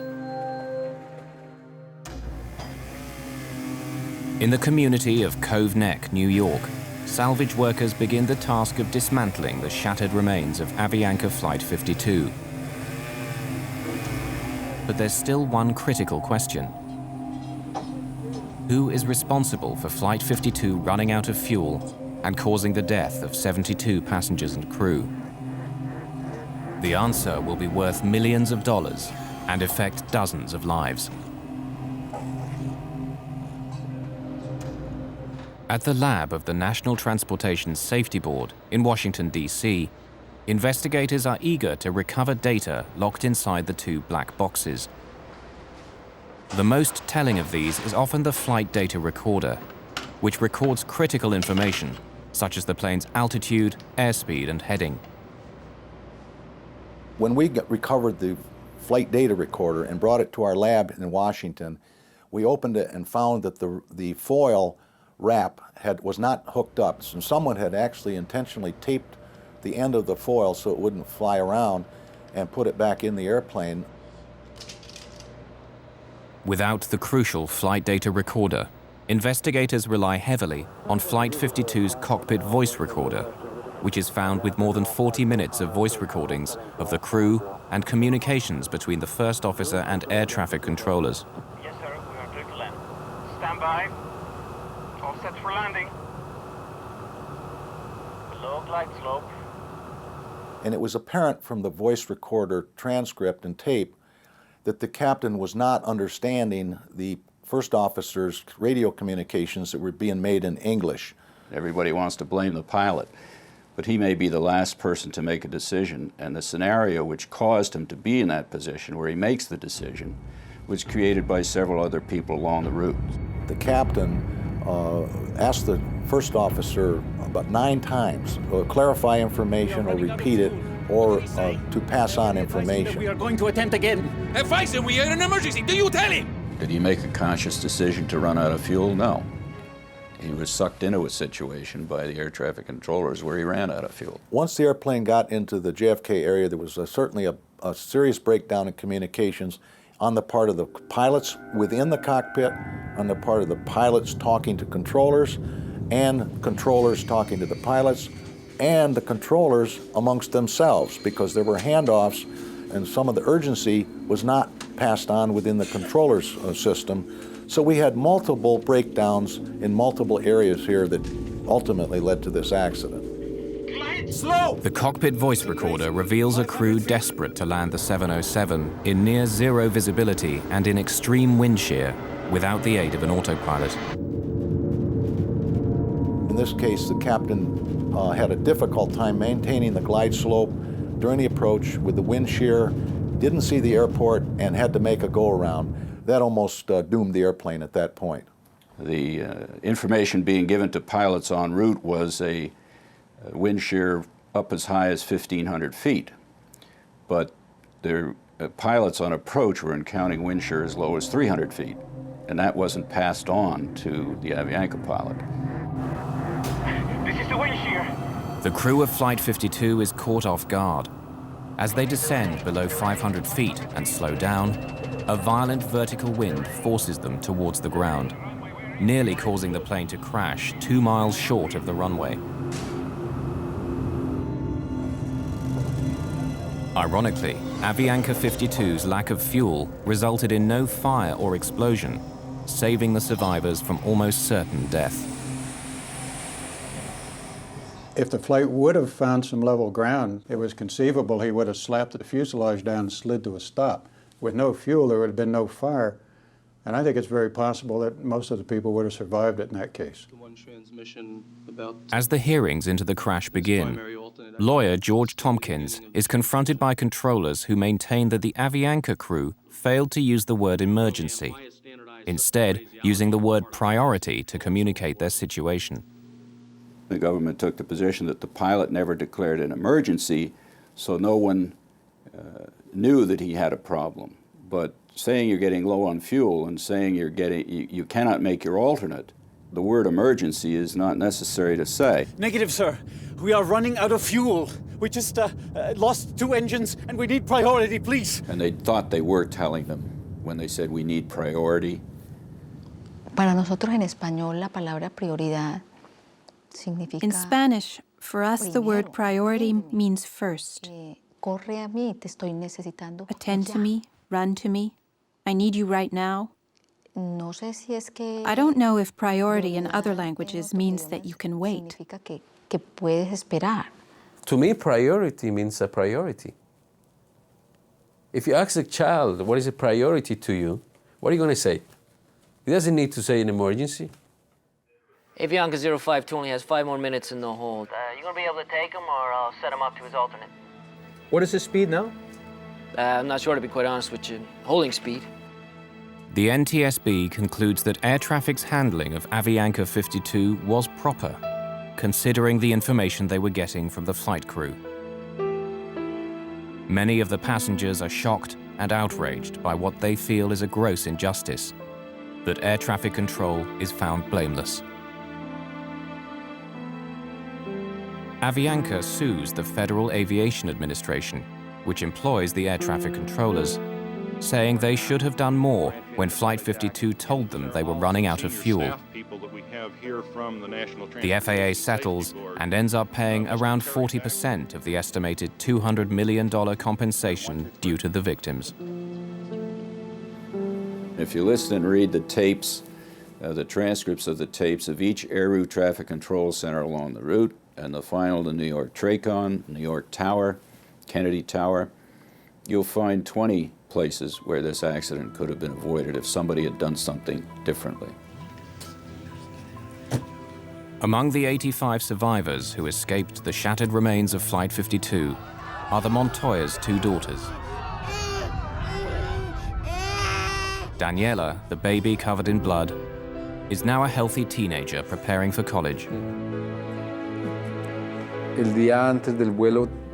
The day just before the flight, we took a long trip to visit the Virgin Mary. This is a very important sanctuary in Medellin. Perhaps it was a miracle of God and the Virgin that the 4 of us survived. It was a miracle, and we feel blessed by that.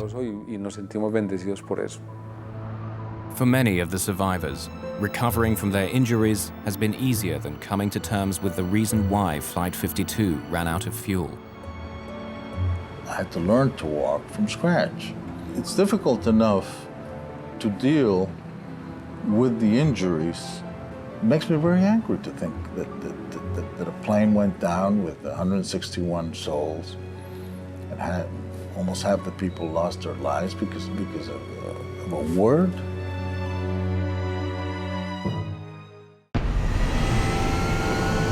FedEx Flight 705. Positive rate. Gear up, please. A routine trip from Memphis, Tennessee to San Jose, California. Little do the crew know they will soon have to defend themselves against a determined attack intended to kill them all. Flight 705 will never reach its destination. We've had an attempt to take over. Investigators will uncover a meticulous plan and a desperate motive. 3,000? We're not getting any oxygen. We have the terrain alarm. Even Tower, Aero Peru 603. We are in an emergency.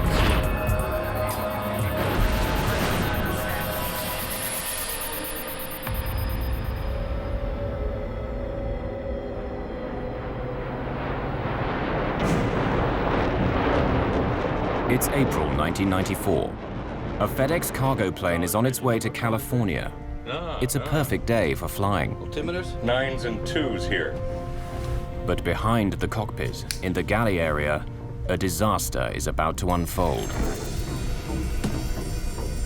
The pilots of FedEx Flight 705 are seconds away from an unprecedented situation. God almighty.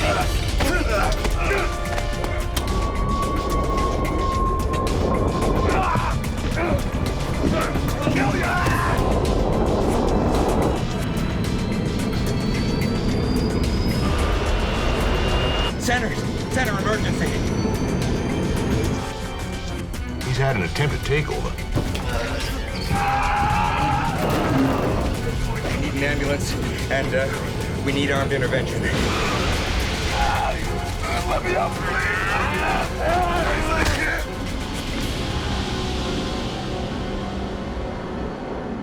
April the 7th, 1994. Worldwide headquarters of Federal Express in Memphis, Tennessee. Servicing 171 countries, the company delivers over 2 million packages per day and works to a tight schedule. Flying conditions are perfect at the Memphis airport. FedEx Flight 705 to San Jose, California is preparing to depart with a 3-man crew.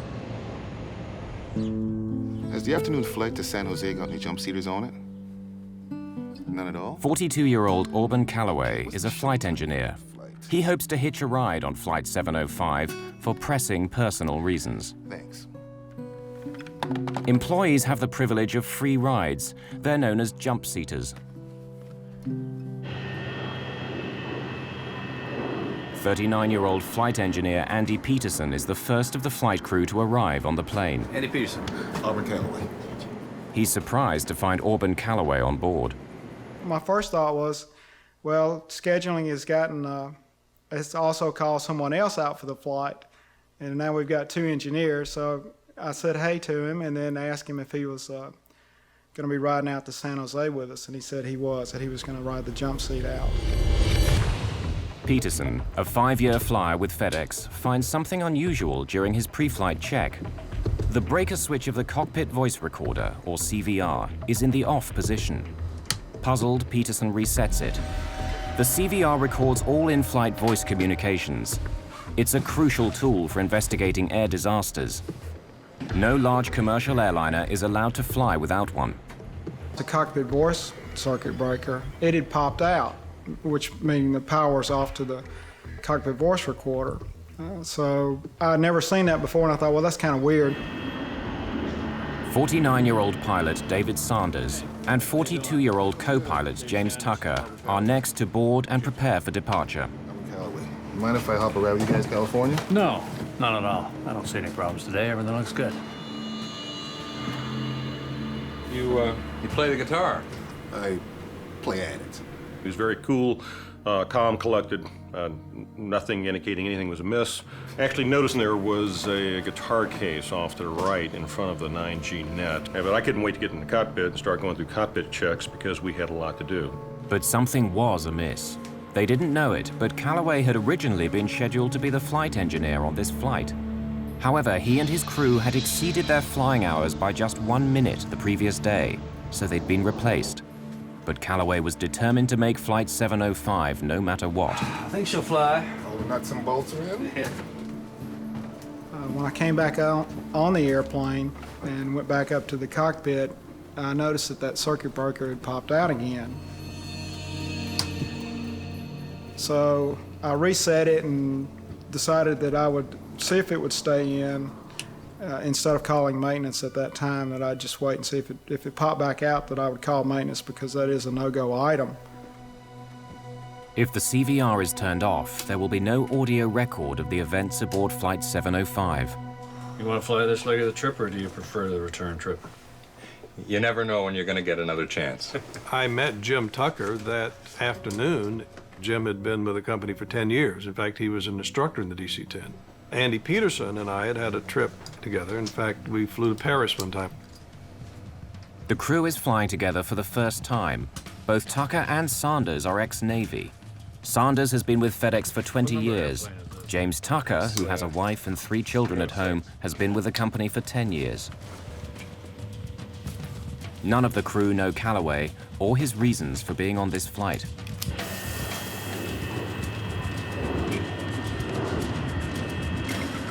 Express 705, heavy runway 27, clear for takeoff. Express 705 cleared for takeoff. Lights if you want them. I mean clocks if you want them. Lights are coming on. We'll get the vertical speed wheel here in a minute. How's the checklist look? All right, before takeoff is complete. Your airplane? Set standard power, please, before they change their mind. Power is set.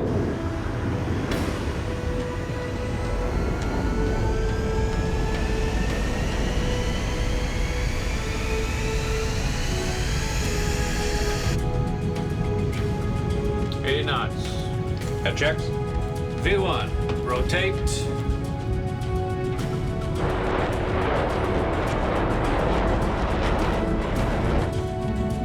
Positive rate. Gear up, please. FedEx Flight 705 is airborne and westward bound. The weather to California is clear, and if all goes as planned, they'll be back home within 10 hours. But back in the cargo area, Auburn Callaway is launching a different plan. A plan he's been shaping and reshaping for several days. Like the brilliant chess player he is, Callaway has thought out all his moves. Being bounced from the crew of Flight 705 today was an unexpected glitch, but nothing he can't cope with.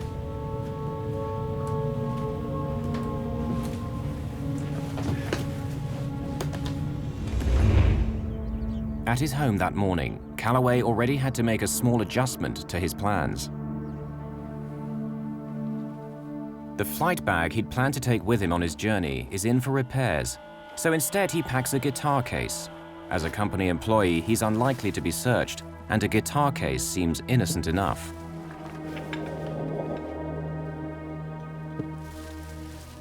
Here you have a man who made some accomplishments that no other African American had ever made.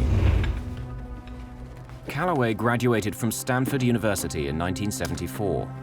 He became a top Navy flyer, then a commercial pilot, but his 5 years at FedEx have been as a flight engineer.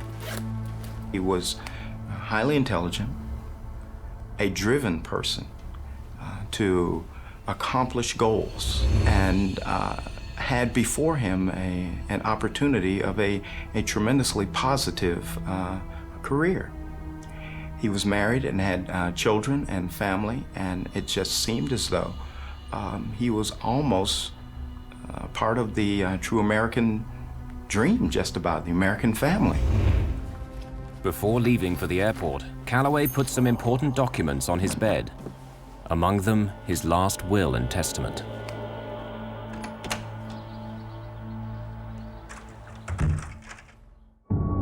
FedEx Flight 705 is several minutes outside Memphis, still climbing and passing through 5,800 meters.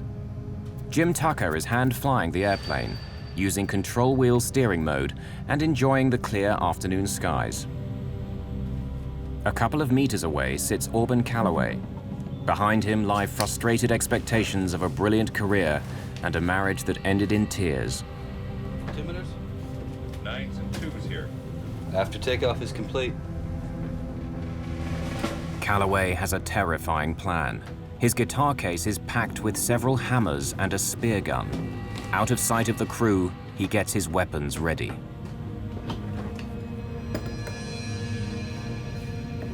To be successful, Callaway will have to act quickly. Speed and strength will be critical. Callaway is a former Navy pilot and a martial arts expert, so speed and strength come as part of the package.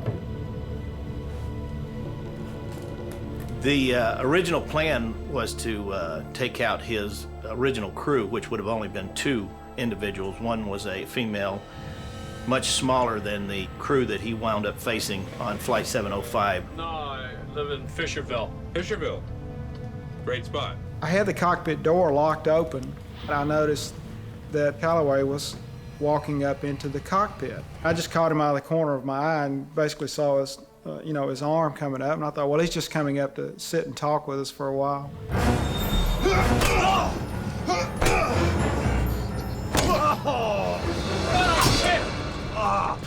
Excruciating pain, blinding pain. So much, in fact, that I never lost consciousness, but I lost useful consciousness for at least 45 seconds. A blow to the head will rattle the brain. It will shake it enough that the electrical connections momentarily are not working, and it can be anywhere from a complete, irretrievable loss of consciousness to simply a stun, or to what he describes as a period of time where he was somewhat aware of what was going on, but could not respond to it. I was slumped back like this, and he looked, I remember, right in my eyes as he passed over. It was almost probably like, well, the lights are on, but there's nobody home here. This guy is out of action, so I'll move on to the next person. The crew is in shock and confused. What I saw was simply a face in his eyes and an object coming down at me. I didn't discern any emotion or hate or anger. I just saw a threat, and I didn't really know what the threat was, because it's so shocking And for a crew member who is a pilot in uniform to attack another pilot is unheard of in the airline industry. Although terribly injured, Peterson and Tucker are still alive. Get him! Get him! Get him! Calloway hurriedly retreats out of the cockpit. Unaware of each other's injuries, the crew starts to mobilize. Calloway has a backup plan. The spear gun stashed outside the cockpit is a deadly weapon. Sit down! Sit down! Get back to your seats! This is a real gun, and I'll kill you! There was a loud ringing in my ear, and I was a little unbalanced. But I saw this spear gun, and I thought, well, the only thing I can do is try to grab it. So I grabbed the spear. It sticks out of the spear gun about, 4 inches or so. So I grabbed it right behind the barbs and tried to hang on to it real tight. Tucker does something that Calloway is not expecting. He pulls back the yoke and puts the plane into a sudden 15-degree climb. It throws the struggling men out of the cockpit into the galley behind. I had already figured out that what I had in my hands is probably one of the best weapons available, and that was the aircraft itself. Tucker has not been just a Navy pilot, but a combat instructor flying A-4s. His fighter pilot experience would prove invaluable in the next few minutes. I was looking at this whole situation as if it was an air combat maneuvering situation. Get him! We're taught in the Navy and in the fighter community as the first thing you want to do is engage the bogey, and engage the bad guy. You make him predictable by engaging him, and you use his predictability then against him, and then you kill the bogey. Get him! Get him! Get him! But the co-pilot doesn't stop there. Tucker immediately rolls the massive aircraft to the left in an acrobatic maneuver to try and disarm Calloway.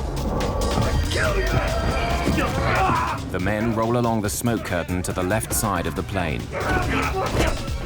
I knew that I had to do something very abrupt, very, very rough, and something that he would not be expecting.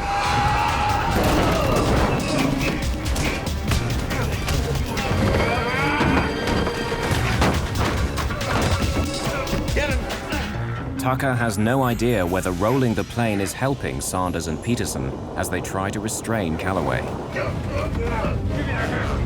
The fight continues with the men pinned to the left side of the plane. The crew members are rapidly losing blood and strength. Tucker continues to execute the roll, all the while trying to maintain a visual reference outside the captain's window. Get him, Andy, I got the airplane.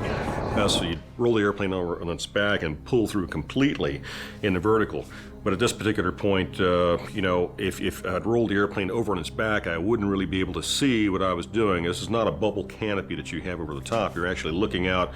It's got expansive windows, but nonetheless, you roll this airplane over on its back, you can't really see that much of what you're doing. So I rolled it to about 140 degrees where I could still see out over the side as the airplane's nose was starting to come through.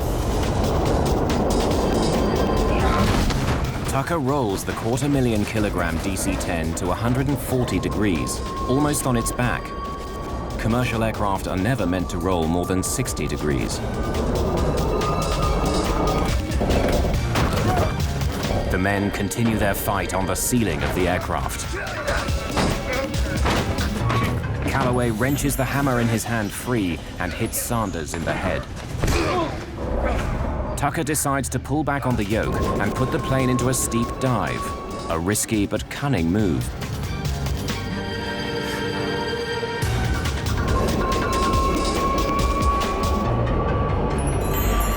The G-force of the dive pushes the men back along the ceiling to the smoke curtain. The plane is traveling at a very dangerous speed. Tucker is making demands of the aircraft for which it was not designed. DC-10s are never meant to be flown past 695 kilometers per hour. Tucker is over 800 kilometers per hour. No DC-10 in history has been flown so fast and survived. The airspeed indicator was maxed. It was all the way to what we call the barber pole. It couldn't go any faster, but you could tell that you were going quite a bit faster because of things you don't normally hear in a jet that size, and one is the incredible amounts of sound of wind coming across the cockpit. The plane approaches supersonic speed. With the increased airspeed, the airflow over the stabilizer becomes disrupted. The elevators begin to flutter back and forth. If the flutter becomes more pronounced, they may become inoperable, and Tucker will no longer have the means to pull the plane out of the dive. If I didn't pull out soon, the airplane was probably going to come apart because I was getting into a phenomenon known as mock tuck, where the airplane is pitching over because the airspeed is increasing so much.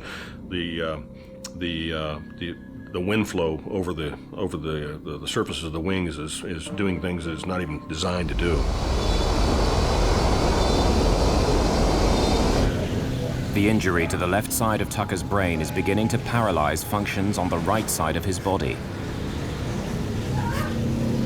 Tucker notices something alarming.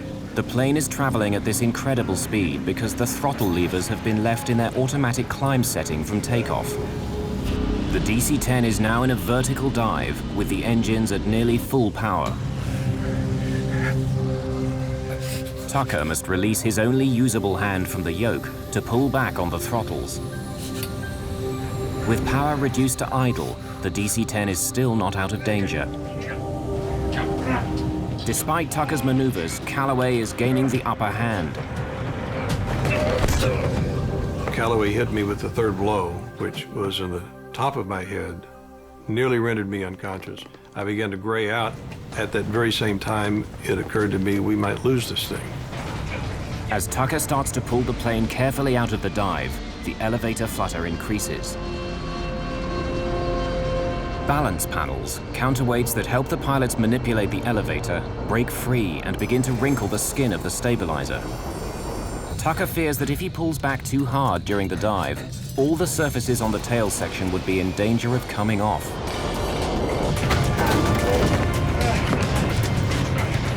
Sanders' strength is nearly spent, and Peterson's head is bleeding profusely from his ruptured temporal artery. Somehow they manage to pin their attacker down. The G-forces began to be reduced as he began to level off from pulling out of the dive. I saw the hammer in Callaway's hand. I then reached for the hammer with both my hands and pulled the hammer out of his hand. Sanders believes this is a turning point. The plane is safe for the moment.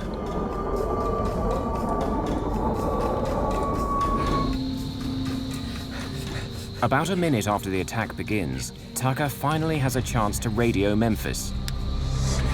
Center emergency.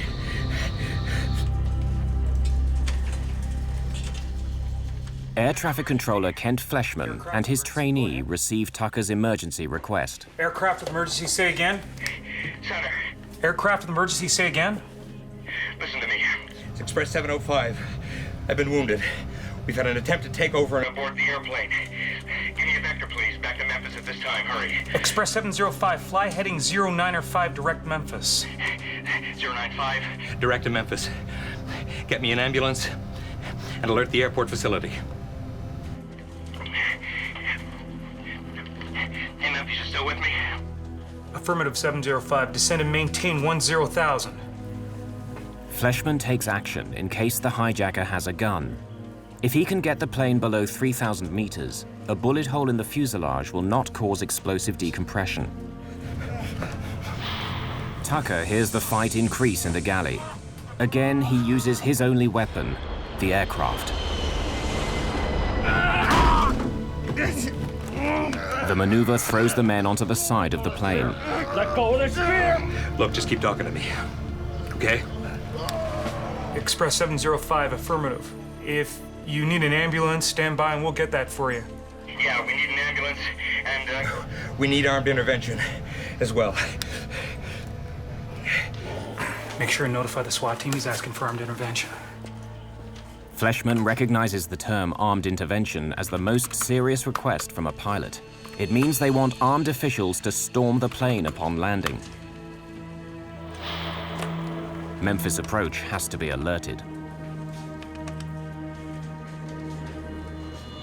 We have an emergency, Express 705. He's had an attempted takeover on the aircraft. He's had an attempted takeover? Okay. Radar contact, put him on 119.1. Paul Candelino, a 44-year-old veteran controller, now spots Flight 705 on his radar screen. But something's wrong. The plane is heading away from the airport. It looks like the hijacker has seized the plane. The crew of FedEx Flight 705 has been attacked by a co-worker and have declared an emergency. Intervention. Air traffic control watches helplessly as they fly away from the airport, while the fight for control of the plane continues. Co-pilot James Tucker is pushing the DC-10, his best weapon, to its limits. He now throws the wheel round, flipping the massive plane in the opposite direction.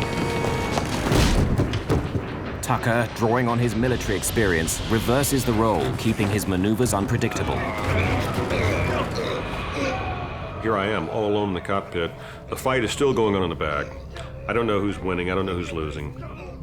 And that was about the only time I really had time to be frightened. And it was a very horrifying situation at that point, thinking that quite possibly Auburn was winning. 3.5 minutes after the attack, though pinned and injured, Auburn Calloway will not relinquish the spear. The anger was coming in then, and so when I hit him, it was with the intent to disable him and eliminate his ability to fight. Not kill, but to injure him sufficiently that he could fight no more. So when I swung the hammer, it was with all the strength that I had. Sanders and Peterson momentarily subdue Calloway. Put it on autopilot. Hey, get back here. The captain's yelling at Tucker to come and help, but he's the one flying the plane. I've contact Memphis approach on 119er.1. They are aware of your emergency. Jim, quick, Jim. Request a single frequency approach. A single frequency approach, Roger. We'll pass that along. 119er.1. Put it on autopilot. Come on, Jim, quick. Get back here. But you have to understand that that's probably the strangest request that I've ever had, come my way, because here I am, the only one up front in the cockpit now, and for me to go ahead and get up and go to the back means I've got to, first of all, stand up, which I didn't know until the particular time I tried to stand up. It was very, very difficult to do so. Jim Tucker, with a fractured skull and only one side of his body functioning, puts the plane on autopilot and struggles out of his seat to help. Hey, wait a minute, I'm coming. But the plane's gyros haven't stabilized sufficiently for the autopilot to take over. Okay. Now, no one's flying the plane. 705 Heavy, how do you hear? Paul Candelino tries to establish radio contact with Flight 705, but there's no response. Their radar screens show the aircraft turn to the north, then the west, finally southwest, heading away from the airport. There's only an eerie silence. Anything could be happening on board the plane. As I stepped into the forward cargo area, I was absolutely amazed at what I was seeing. All three of the individuals are completely covered with blood. Auburn Calloway on his back. There are papers everywhere in the back. You can see where the jump seats, which is just a normal commercial airline seat, has had the covers torn off. There's bloody footprints on the top of the ceiling. There are coats that have come out of closets. It's total carnage in the back. Sanders has disarmed Calloway and handed the spear to Tucker. You move, I'll kill you. You keep him contained, I'm going to get the airplane. Go get the airplane. They decide that Sanders, the captain, should fly the plane back to Memphis. You take this. Tucker wants the weapons as far away from Calloway as possible and asks Sanders to take them with him to the cockpit. In an emergency situation, it's expected that the captain of the airplane will fly the airplane. I was in somewhat of a daze because of the fight. I wasn't sure of the direction of the airplane. I wasn't sure of the condition of the airplane, but it appeared to be flying okay. I was bleeding excessively from the top of my head. I couldn't see out of my left eye. I thought the fight was over. I mean, I had hit Calloway 4 times in the head with a 20-ounce framing hammer as hard as I could swing it. He had stopped fighting, and he was bleeding, and he looked like he was severely injured. Tucker can't tell anymore whether his hand is gripping the spear. The blows to his head have caused a blood clot on his brain and have damaged his sense of touch. Let me up! Let me up! I won't fight anymore, please! I can't breathe! Though several gashes have been opened in his skull, Auburn Calloway cannot be trusted. Both pilots know their strength is quickly running out. I can't breathe! Sanders, safely back in the driver's seat, must get the plane on the ground, and fast. Memphis, can you hear me? Is this Express 705 Heavy? 705 Heavy, yes. Express 705 Heavy, Memphis. Roger, I do hear you. You can proceed direct to Memphis if able. Expect runway 9er. The altimeter is 30.29er. You understand we're declaring an emergency. We need security to meet the airplane. We'll stop on the runway if we can. Captain Sanders, without his glasses and with blood dripping into his eyes, thinks that the plane is on a course back to the airport. But it's still heading southwest, away from Memphis at over 550 kilometers per hour. Roger. Express 705 Heavy, is the situation under control or is it still in progress? We appear to have it under control. Candelino wants to warn the pilot, but he's afraid the crew may still be under attack and trying to mislead the hijackers by flying in the wrong direction. Express 705 Heavy, are you able to turn toward the airport? Yeah, give me a vector. 100 Vector Memphis. Sanders takes the plane off autopilot and sets a course back to the airport. We're turning to the airport now. For now, aboard the DC-10, the situation seems under control, but a potential disaster is only moments away. At the Memphis airport, emergency personnel begin to move into position. We need security to meet the airplane. We'll stop on the runway if we can. A FedEx cargo plane is about to land after a would-be hijacker tried to seize control. All members of the crew are badly injured. Paramedic David Teague is one of the first to get the call. They came over the loudspeaker system from the air traffic control center, and I was new to the area, so I wasn't able to understand them real well. But I got the words hijacking and some other stuff, and was advised that there had been a hijacking on an airplane, and then dispatched us out to the runway where the plane was going to be landed. The airplane is heading for the safety of Memphis Airport, but that in itself presents another scary possibility. The aircraft is more than 16,000 kilos over the recommended landing weight, with more than 38,000 kilos of fuel still in its tanks. In most emergency landing situations, there's time and opportunity to dump any excess fuel. But Sanders knows the switches and levers are too far away to access safely. You'd have to get up and go back to the engineer's panel where the fuel dumping switches are and set up the engineer's fuel panel to dump fuel. So it's virtually impossible for, say, the captain to dump fuel while he's attempting to fly the airplane. In the galley, Auburn Calloway still hasn't given up the fight. Calloway drags himself towards the jump seats with Peterson and Tucker on top of him.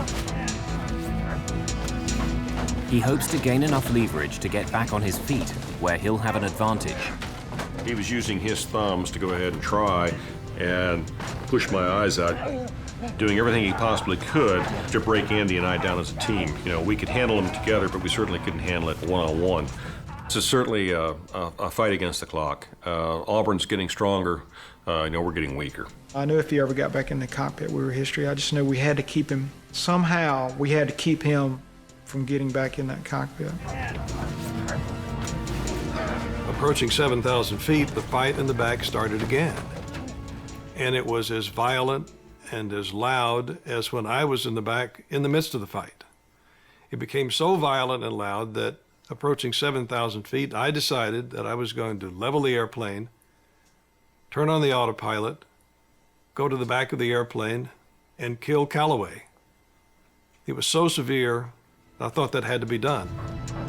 The DC-10 is less than 40 kilometers from Memphis Airport. Is he under control? I don't know. The sound of the struggle worries Sanders. He decides this has to end. I released the seatbelt, climbed out of my seat, headed to the back of the airplane, and Jim Tucker said to me, "David, I think we have him under control now." I said, "Are you sure?" Yeah, he is. He said, "I think we have him under control." I went back to the seat, climbed into the left seat of the airplane, continued the descent on down toward the airport. Express 705 Heavy, verify the situation is still under control? Yeah, it's sort of under control. Wind is 03015, cleared to land, runway 9er.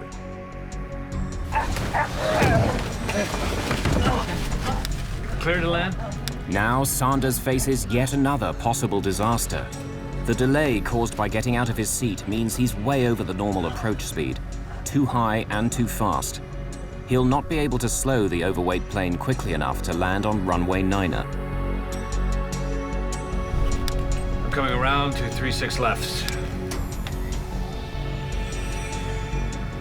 Runway 36 left is longer at 2,800 meters, but it's perpendicular to his flight path.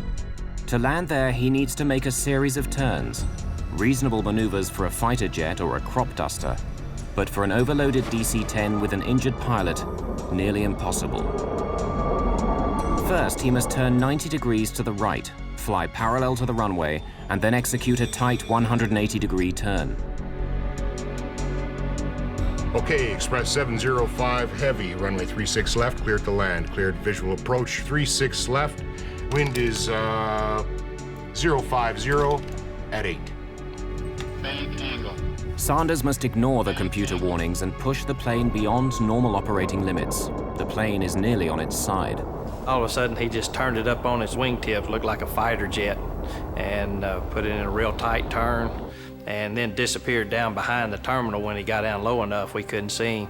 And at first, I thought he might have crashed because there was some construction going on the airport at that time, and there was some smoke coming up south of the terminal, kind of where we were going. A hammer is lying in the galley. The men struggle to reach it. This could be Callaway's last chance to gain control. Sanders has turned 90 degrees to the south, flying the downwind leg parallel to runway 36 left. The airplane was probably at about 300 feet above the ground at that time. The throttles are at idle. They've been at idle since I left 7,000 feet. That's an extremely unusual engine power setting to land a big airplane. You always land, make the approach with power on, a lot of power on. In this case, it was at idle because I wanted the airplane to slow down so that we would not exceed the limits of the landing gear and the flaps, so that we would touch down at or below 195 knots. With flaps extended and landing gear down, Sanders is still coming in too fast, and he's being bombarded by computerized auto-warning alarms. The runway is 2,800 meters long. A normal DC-10 needs only 1,900 meters to stop, but Flight 705 is too heavy. Even this runway may not be long enough.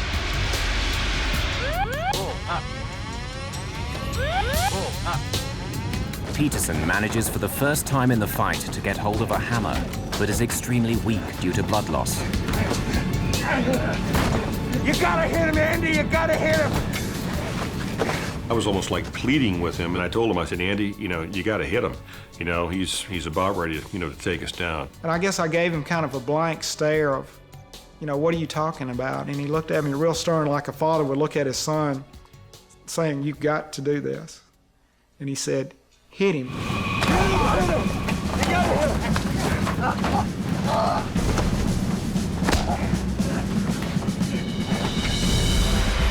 The DC-10 is only meters above the runway, traveling at 382 kilometers per hour.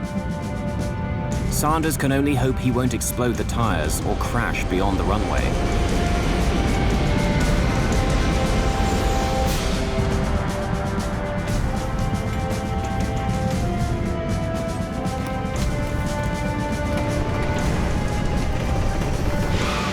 Luckily, all 10 tires withstand the landing impact. Captain David Sanders has landed the plane with only 300 meters of runway to spare. The crew of Flight 705 is safely on the ground, but not out of danger.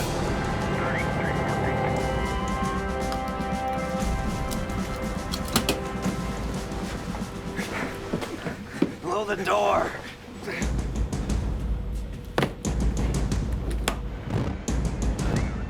The chute is covered with kind of a talcum powder, so it won't stick when it needs to be deployed, but it made it slick trying to go up. The police and firemen tried to climb up the slide. One fireman made it almost all the way to the top, and I leaned out the door of the airplane and pulled him on board.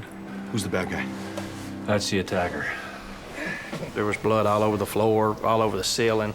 The seats in the little area were just covered with blood. You got any handcuffs? If not, you better get some, because that son of a bitch is still dangerous. I need handcuffs. Can you throw me some handcuffs? Teague is thrown a pair of handcuffs.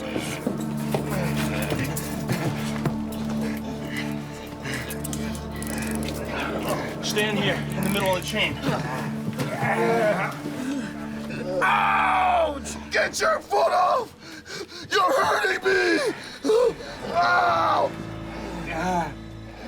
Sanders holds Calloway down as Teague examines Peterson, who barely has a pulse and is the first crew member to leave the plane.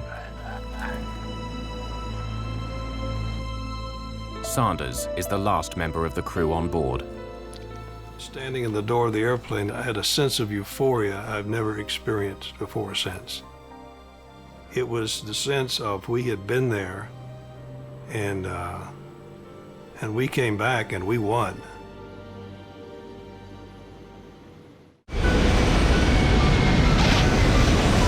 Due to the strength and courage of its crew, a FedEx DC-10 has safely landed back home. The three men have weathered the attack of a co-worker, but they're badly injured. Co-pilot Jim Tucker has bone chips driven into his brain. Flight engineer Andy Peterson's life is in danger from massive blood loss. Both are in critical condition. The wounded men are rushed to the regional medical center at Memphis. The pilot, Dave Sanders, shares an ambulance with Tucker. It's only during this ride that he realizes the extent and severity of his co-pilot's injuries. Tucker is taken to emergency by stretcher. Sanders is helped, but can walk.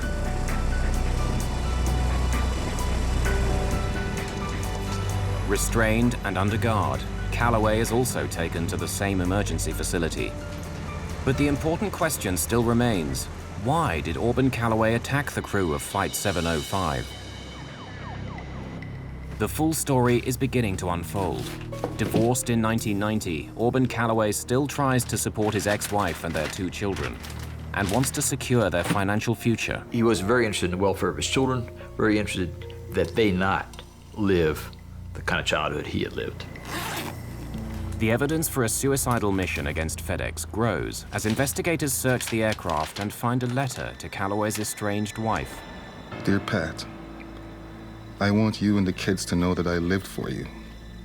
I thought of your welfare every day. Though, for example, how can I guarantee having enough money for Keela and Bernie's Stanford education? He was obsessed with his financial well-being. He was interested in his children. I tend to believe he's interested in his marriage. And I know his marriage was coming apart, or had come apart, basically, at the time of this incident. But I suspect he was also a difficult man to be married to.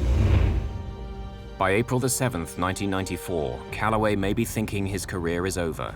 Life had been one disappointment after another. The failed marriage, the kids he can't afford to send to university, the brilliant pilot who ends up as an engineer on a cargo plane. And now even that may be about to go. The following day, he's supposed to report to a FedEx hearing about falsified information he'd given the company. During our investigation, it appeared that he had overestimated the number of hours of flight experience that he had, and that the company was taking a look at this. Calloway may be afraid he'll be fired. At just 42, his professional life could be finished. He comes up with a solution. The goal is to leave my children well off. The goal is to escape, I guess, the pain of this life. I can't continue to participate in this life and still leave them well off because I'm fixing to lose my career. And I won't have the ability to provide for them like I'd like to. But my life has value if it's given in an accident. Calloway cashes in all the funds he can lay his hands on and sends a total of $54,000 to his ex-wife. But his life insurance is worth about $2.5 million if he dies in a work-related accident. I would much rather go on a date, time, place, and a method of my own choosing. I resolved some time ago that the next time my security and future is threatened or seriously jeopardized, it's time. My time to go.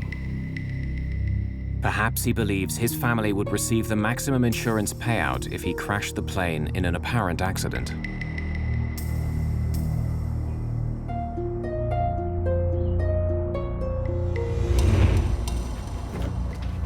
If this was Calloway's idea, he was planning it perfectly. He was armed with unusual weapons for a hijacking, hammers and a spear gun. After injuring the crew, he could take control of the plane. A bomb or gun could leave traces at the scene of a crash, but if investigators found a spear gun or hammers, it would be very difficult to tie them to an attack on the crew. I believe it would have been impossible to tell the difference in the type of injuries that a hammer would have made with the type of injuries that you might sustain in a large crash. Auburn had spent the week leading up to this incident preparing to die and basically get his affairs in order. Calloway even goes to a lawyer to change his will before boarding the FedEx flight. He left his will and testament on his bed so that it would be easily found. For any crash to look like an accident, there is a key obstacle: the plane's cockpit voice recorder. Switching off the CVR's power would disable any recording. I think she'll fly. As long as all the nuts and bolts are there. Yeah. If Peterson, in his pre-flight inspection, discovers the thrown switch, it would be a setback. But Calloway would know he simply has to fly the airplane for half an hour. That's the length of the tape's recording time. After 30 minutes, any incriminating recording would be gone forever. Now, I think he was going to do something very, very horrible with it. Something along the lines of what we've seen on 9/11. Had Calloway been able to seize control of the plane, he could have crashed the DC-10 with over 38,000 kilos of fuel aboard into any site, including the FedEx headquarters, the hub, crippling his employer and killing a large number of workers on the ground. It would have been the ultimate revenge for perceived injustices by the company.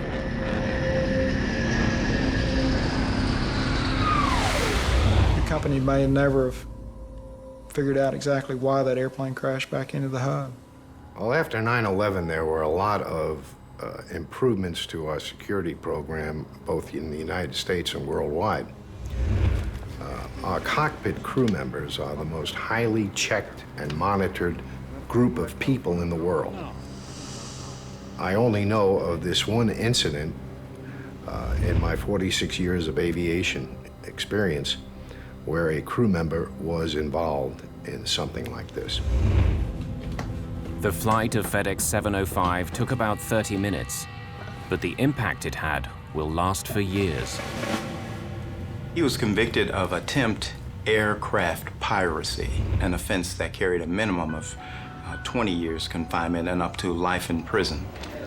Although Auburn Calloway pleaded temporary insanity at his trial, the jury didn't believe him and found him guilty. On August the 11th, 1995, he was sentenced to life imprisonment in a federal penitentiary. He has no chance of parole. The pilots on Flight 705, they are the real heroes. It is amazing that they were able to do what they did, given the injuries that were inflicted upon them. When someone's struck with a hammer on the skull, there can be linear radiating cracks that go out on the skull. And then if it's hard enough, there may well be in-driven bone right at the site where the hammer head hits the skull and drives it into the skull. This is a replica of my skull cap. It was put together by use of a CAT scan protocol to give the proper shape of my skull and also the shape of the defect that we're dealing with here. This is the area that I was hit on the left parietal. For a year and a half, I was actually walking around in this configuration. It took 2.5 years to recover completely because I had to learn how to walk, talk, and chew gum all over again. I had 3 major operations. I operated on him twice more after his initial injury and then followed him through his rehabilitation. They can fashion a piece of material to fit the exact size of the defect, the shape of the skull, and of course the thickness of the skull as well. It's a blown acrylic called an HTR, or hard tissue replacement. He had difficulty with speech, difficulty with sensation and motor strength on the right side, and he came back to where he can now probably, if he wanted to, break my fingers with a handshake. On May the 26th, 1994, the crew of FedEx Flight 705 was awarded the Airline Pilots Association Gold Medal Award for heroism, the highest award a civilian pilot can receive. However, because of the legacy of their injuries, none of the crew has been certified as medically fit to fly commercially. I always thought, I'm gonna fight, I'm gonna overcome this thing. Except that that's when they found out that I had a slight seizure disorder. I'm seizure-free, but it's because I had to take medication. And the only way for me to be able to fly without somebody with me is to be off of medication. At this particular point, it's been ascertained that I'll never be able to do that. I'll be on medication for the rest of my life. I miss the flying. Every time I see an airplane go over, I wonder where it's going. So I miss that part of it.